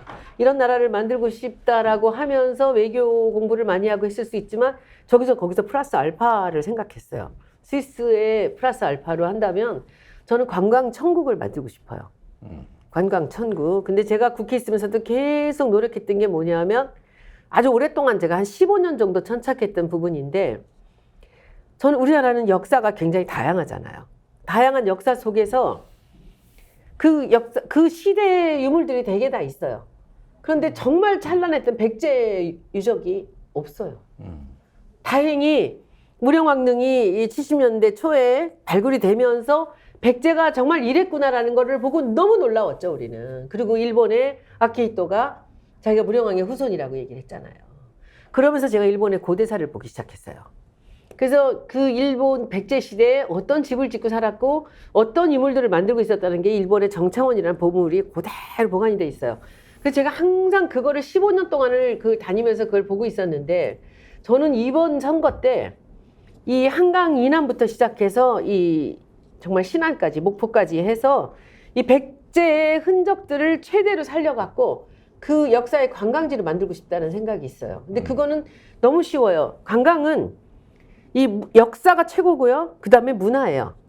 근데 여기 역사들을 이제 짚어가면서 돌덩어리 하나 갖고도 만들 수가 있는 것들이 있거든요. 그리고 그 다음에 이제 그들의 문화가 음식 문화들이 이쪽은 다 살아있거든요. 거기다가 제가 이 시대, 지금 이 시대의 문화로 제가 아트나 이런 뭐 몇 가지를 집어넣으면 돼요. 이렇게 해서 그래서 제가 꿈꾸는 게 있습니다. 제 유튜브 보는 사람들은 다 아는데 제가 정말 이 무슨 지위를 장관짜리를 하나를 가질 수 있다면 저는 마다하고 차관짜리로 문화재 청장을 하고 싶다 그랬어요. 그래서 만약에 우리 송영길 대통령 만들면 이 농담으로 한 얘기인데 사람들이 진담같이 떠들어. 그건 저는 5년짜리 임기 보장하는 그리고 지금 1조도 안 되는 그 예산에서 이걸 2조로만 올려주면은 내가 5년 동안 문화재 청장을 하면서 이 백제 일대를 그 문화유산의 가치로 일본 가치 어디 가면 뭐가 있고 어디 가면 뭐가 있고 다 따라다니잖아요. 이 백제 유적을 기반으로 이쪽을 관광지로 해서 제가 스위스 같이 만들겠다라는 꿈을 갖고 있어요. 그게 제 공약이에요. 알겠습니다. 자, 그래서 저는 정치평론가로서 매우 현실적으로 질문을 좀 드리겠습니다. 송영길 전 민주당 대표 지금 소나무당의 당 대표로 일단 취임은 하지 않으셨죠? 네, 했어요. 했습니까? 네, 대행 계시고. 자, 그러면은 송영길 당 대표가 광주 출마하는 결정했고 네. 지역구는 아직 결정하지 않았어요. 했어요. 어디입니까? 지금 저기 송갑석 구 아, 광주 서을인가요? 서울이요. 네. 나는 잊어버려 그게 서갑. 네. 서갑이죠. 아, 서갑인가요? 예, 양구남 후보가 이제 이번에 됐고 이제 출마를 하는데 그럼 광주 서갑으로 결정했고 네. 당선 가능성 몇 %입니까? 저는 98% 봅니다. 98%. 네. 아, 어째 여기서부터 2% 부족한 건 왜 그렇습니까? 아니, 100이라고 하면 너무 좀 그럴 것 같아서 그 저는 뭐 무조건 된다고 봅니다. 무조건 된다고 네. 본다. 그러면은 이제 송갑석 의원과 지금 송영길 지금 대표가 붙으면 아니 송갑석 그건 의원과 지역구에는 또 한 명이 그렇죠. 있어요. 낭만 둘이 있어요. 음. 아직 결론 안 났어요. 결론이 안 났죠. 네. 그 지역구로 결정이 됐고 네네. 당선 가능성 그만큼 높다. 네. 그럼 그렇게 되게 해야죠. 그렇게 되게 만들 수 있습니까? 네네. 당연하죠. 예. 저 말고 광주에서 많은 분들이 기다리고 계세요. 기다리고 계십니다. 그 대동고등학교가 그렇게 무서운 학교인지 몰랐었는데 대동 단결이 시작되고 있습니다. 대동단결이 시작되고 있다.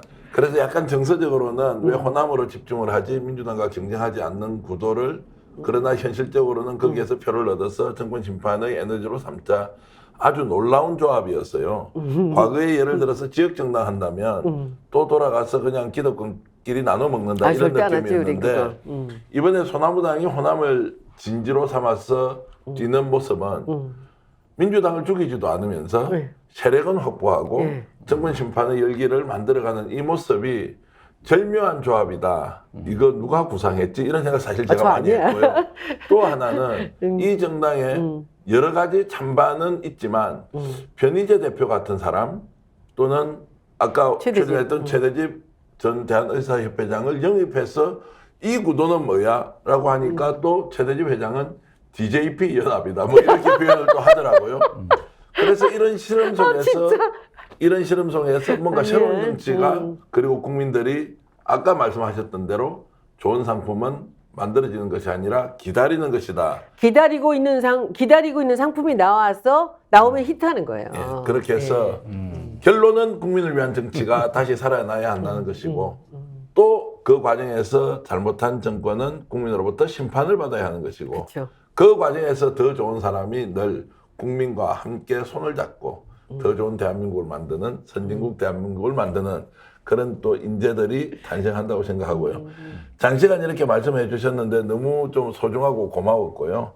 또 지금도 댓글에 많은 분들이 의견을 주고 계십니다. 콩야님, 양재님, 타이타님, 머니퍼리님 여러분들 의견 다 소개 못하지만 무려 3,000명이 아직도 이 진짜요? 시간에 보고 있어서 오늘 밤에 전 세계 미국, 캐나다, 일본, 호주, 진짜? 베트남, 중국, 독일까지 뭐 영국도 빠졌다고 저한테 댓글 올리시는 분도 계시던데요. 우리 해외 나가 계시는 여러 동포 여러분, 손혜원님과 오늘 말씀 나눴는데 이런 마음으로 대한민국은 더 좋은 나라를 만들기 위해서 살아 움직이고 있다. 너무 실망하지 마시고요. 기대하시고 희망 품고 그리고 혹시 여유가 있다면 소나무당 박수 쳐주시고요. 당 가입해 주시고 그렇죠. 당원 가입해 주시고 당원 가입해 주셨다가요. 네. 선거 끝나면 또 탈퇴해도 되니까요. 편안하게 가입하셨다가 이렇게 하시면 좋겠고 마지막으로 스픽서 시청자 여러분께 인사 한번 해주시죠. 제가 꼭 말씀드리고 싶은 게 있어요. 여러분들 제가 계속 반복적으로 받는 질문인데 어떻게 변희재 최대집과 우리가 같이 갈 수가 있느냐라는 얘기를 많이 하세요. 지금 제가 말씀드렸죠. 저는 그 주을래 구동존이라는 단어를 참 좋아해요. 우리가 사람들을 만나고 사귀거나 정치를 할 때 뭐 같이 다 합을 이루든지 어떤 때든지 간에 우리가 동질성을 찾아서 만나야지 다른 점을 갖고서 흠잡고 내칠 필요는 없다는 거죠. 그러니까 이 다를 이자에는 존재하다는 존이 있어요. 이 다른 점들은 그대로 둔 채로 우리가 같은 점을 찾자라는 거죠. 구하자는 거죠. 그래서 저는 이 변희재나 최대집 회장한테 대해서 굉장히 좀 공감을 하는 바가 많습니다. 이분들이 우리하고 다른 그 경로를 걸어왔지만은 지금 이 순간에 우리하고 둘도 없이 같이 합이 맞고 있다는 것. 그리고 우리가 힘을 합해서 더 좋은 나라를 만들 수 있다는 것이 저는 제 확신이고, 그리고 그분들도 저하고 같이 일을 모아서 하는 것에 대해서 굉장히 기쁘게 동참을 해주셨고, 그리고 송영길 대표하고 우선 굉장히 잘 맞으세요. 그래서 여러분들 걱정하지 마시고요. 제가 흔들리지 않고 우리 송영길 대표 옆에서 정말 좋은 날이 올 때까지 제가 함께 하겠습니다. 여러분들 너무 감사합니다. 아이고 이런 말씀 해주시니까 제가 약간 가슴이 외국에서 우리 올림픽 금메달리스트가 메달을 따고 애국가할 때 가슴이 약간 찌릿찌릿하지 않습니까? 그런 느낌까지 드는데 어쨌든 자기의 헌신과 희생으로 더 좋은 나라를 만들기 위해서 참 이렇게 열심히 뛰어주신 여러분께 감사드리고 이 방송 봐주신 여러분께도 감사드리고요. 우리 마지막에 하는 구호가 있습니다. 제가 역전에 이러면요. 우리가 용사들 하면 되는데요. 우리 시청해주신 여러분들도 똑같이 주먹을 쥐고 역전에 하면 용사들. 여러분들의 인생의 역전 용사 되시길 바라면서 제가 역전에 하면 함께 용사들 하겠습니다. 오늘은 특별히 고생해주신 양채원 PD도 함께 역전에 하면 용사들 해주시기 바라겠습니다. 역전에 용사들!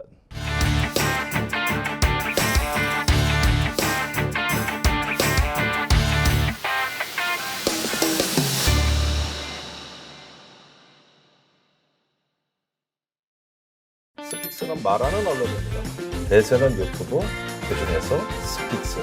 좋아요, 댓글, 구독, 알림 설정. 여러분이 저희를 사랑해 주시고 우리가 여러분을 사랑하는 4가지 방법입니다.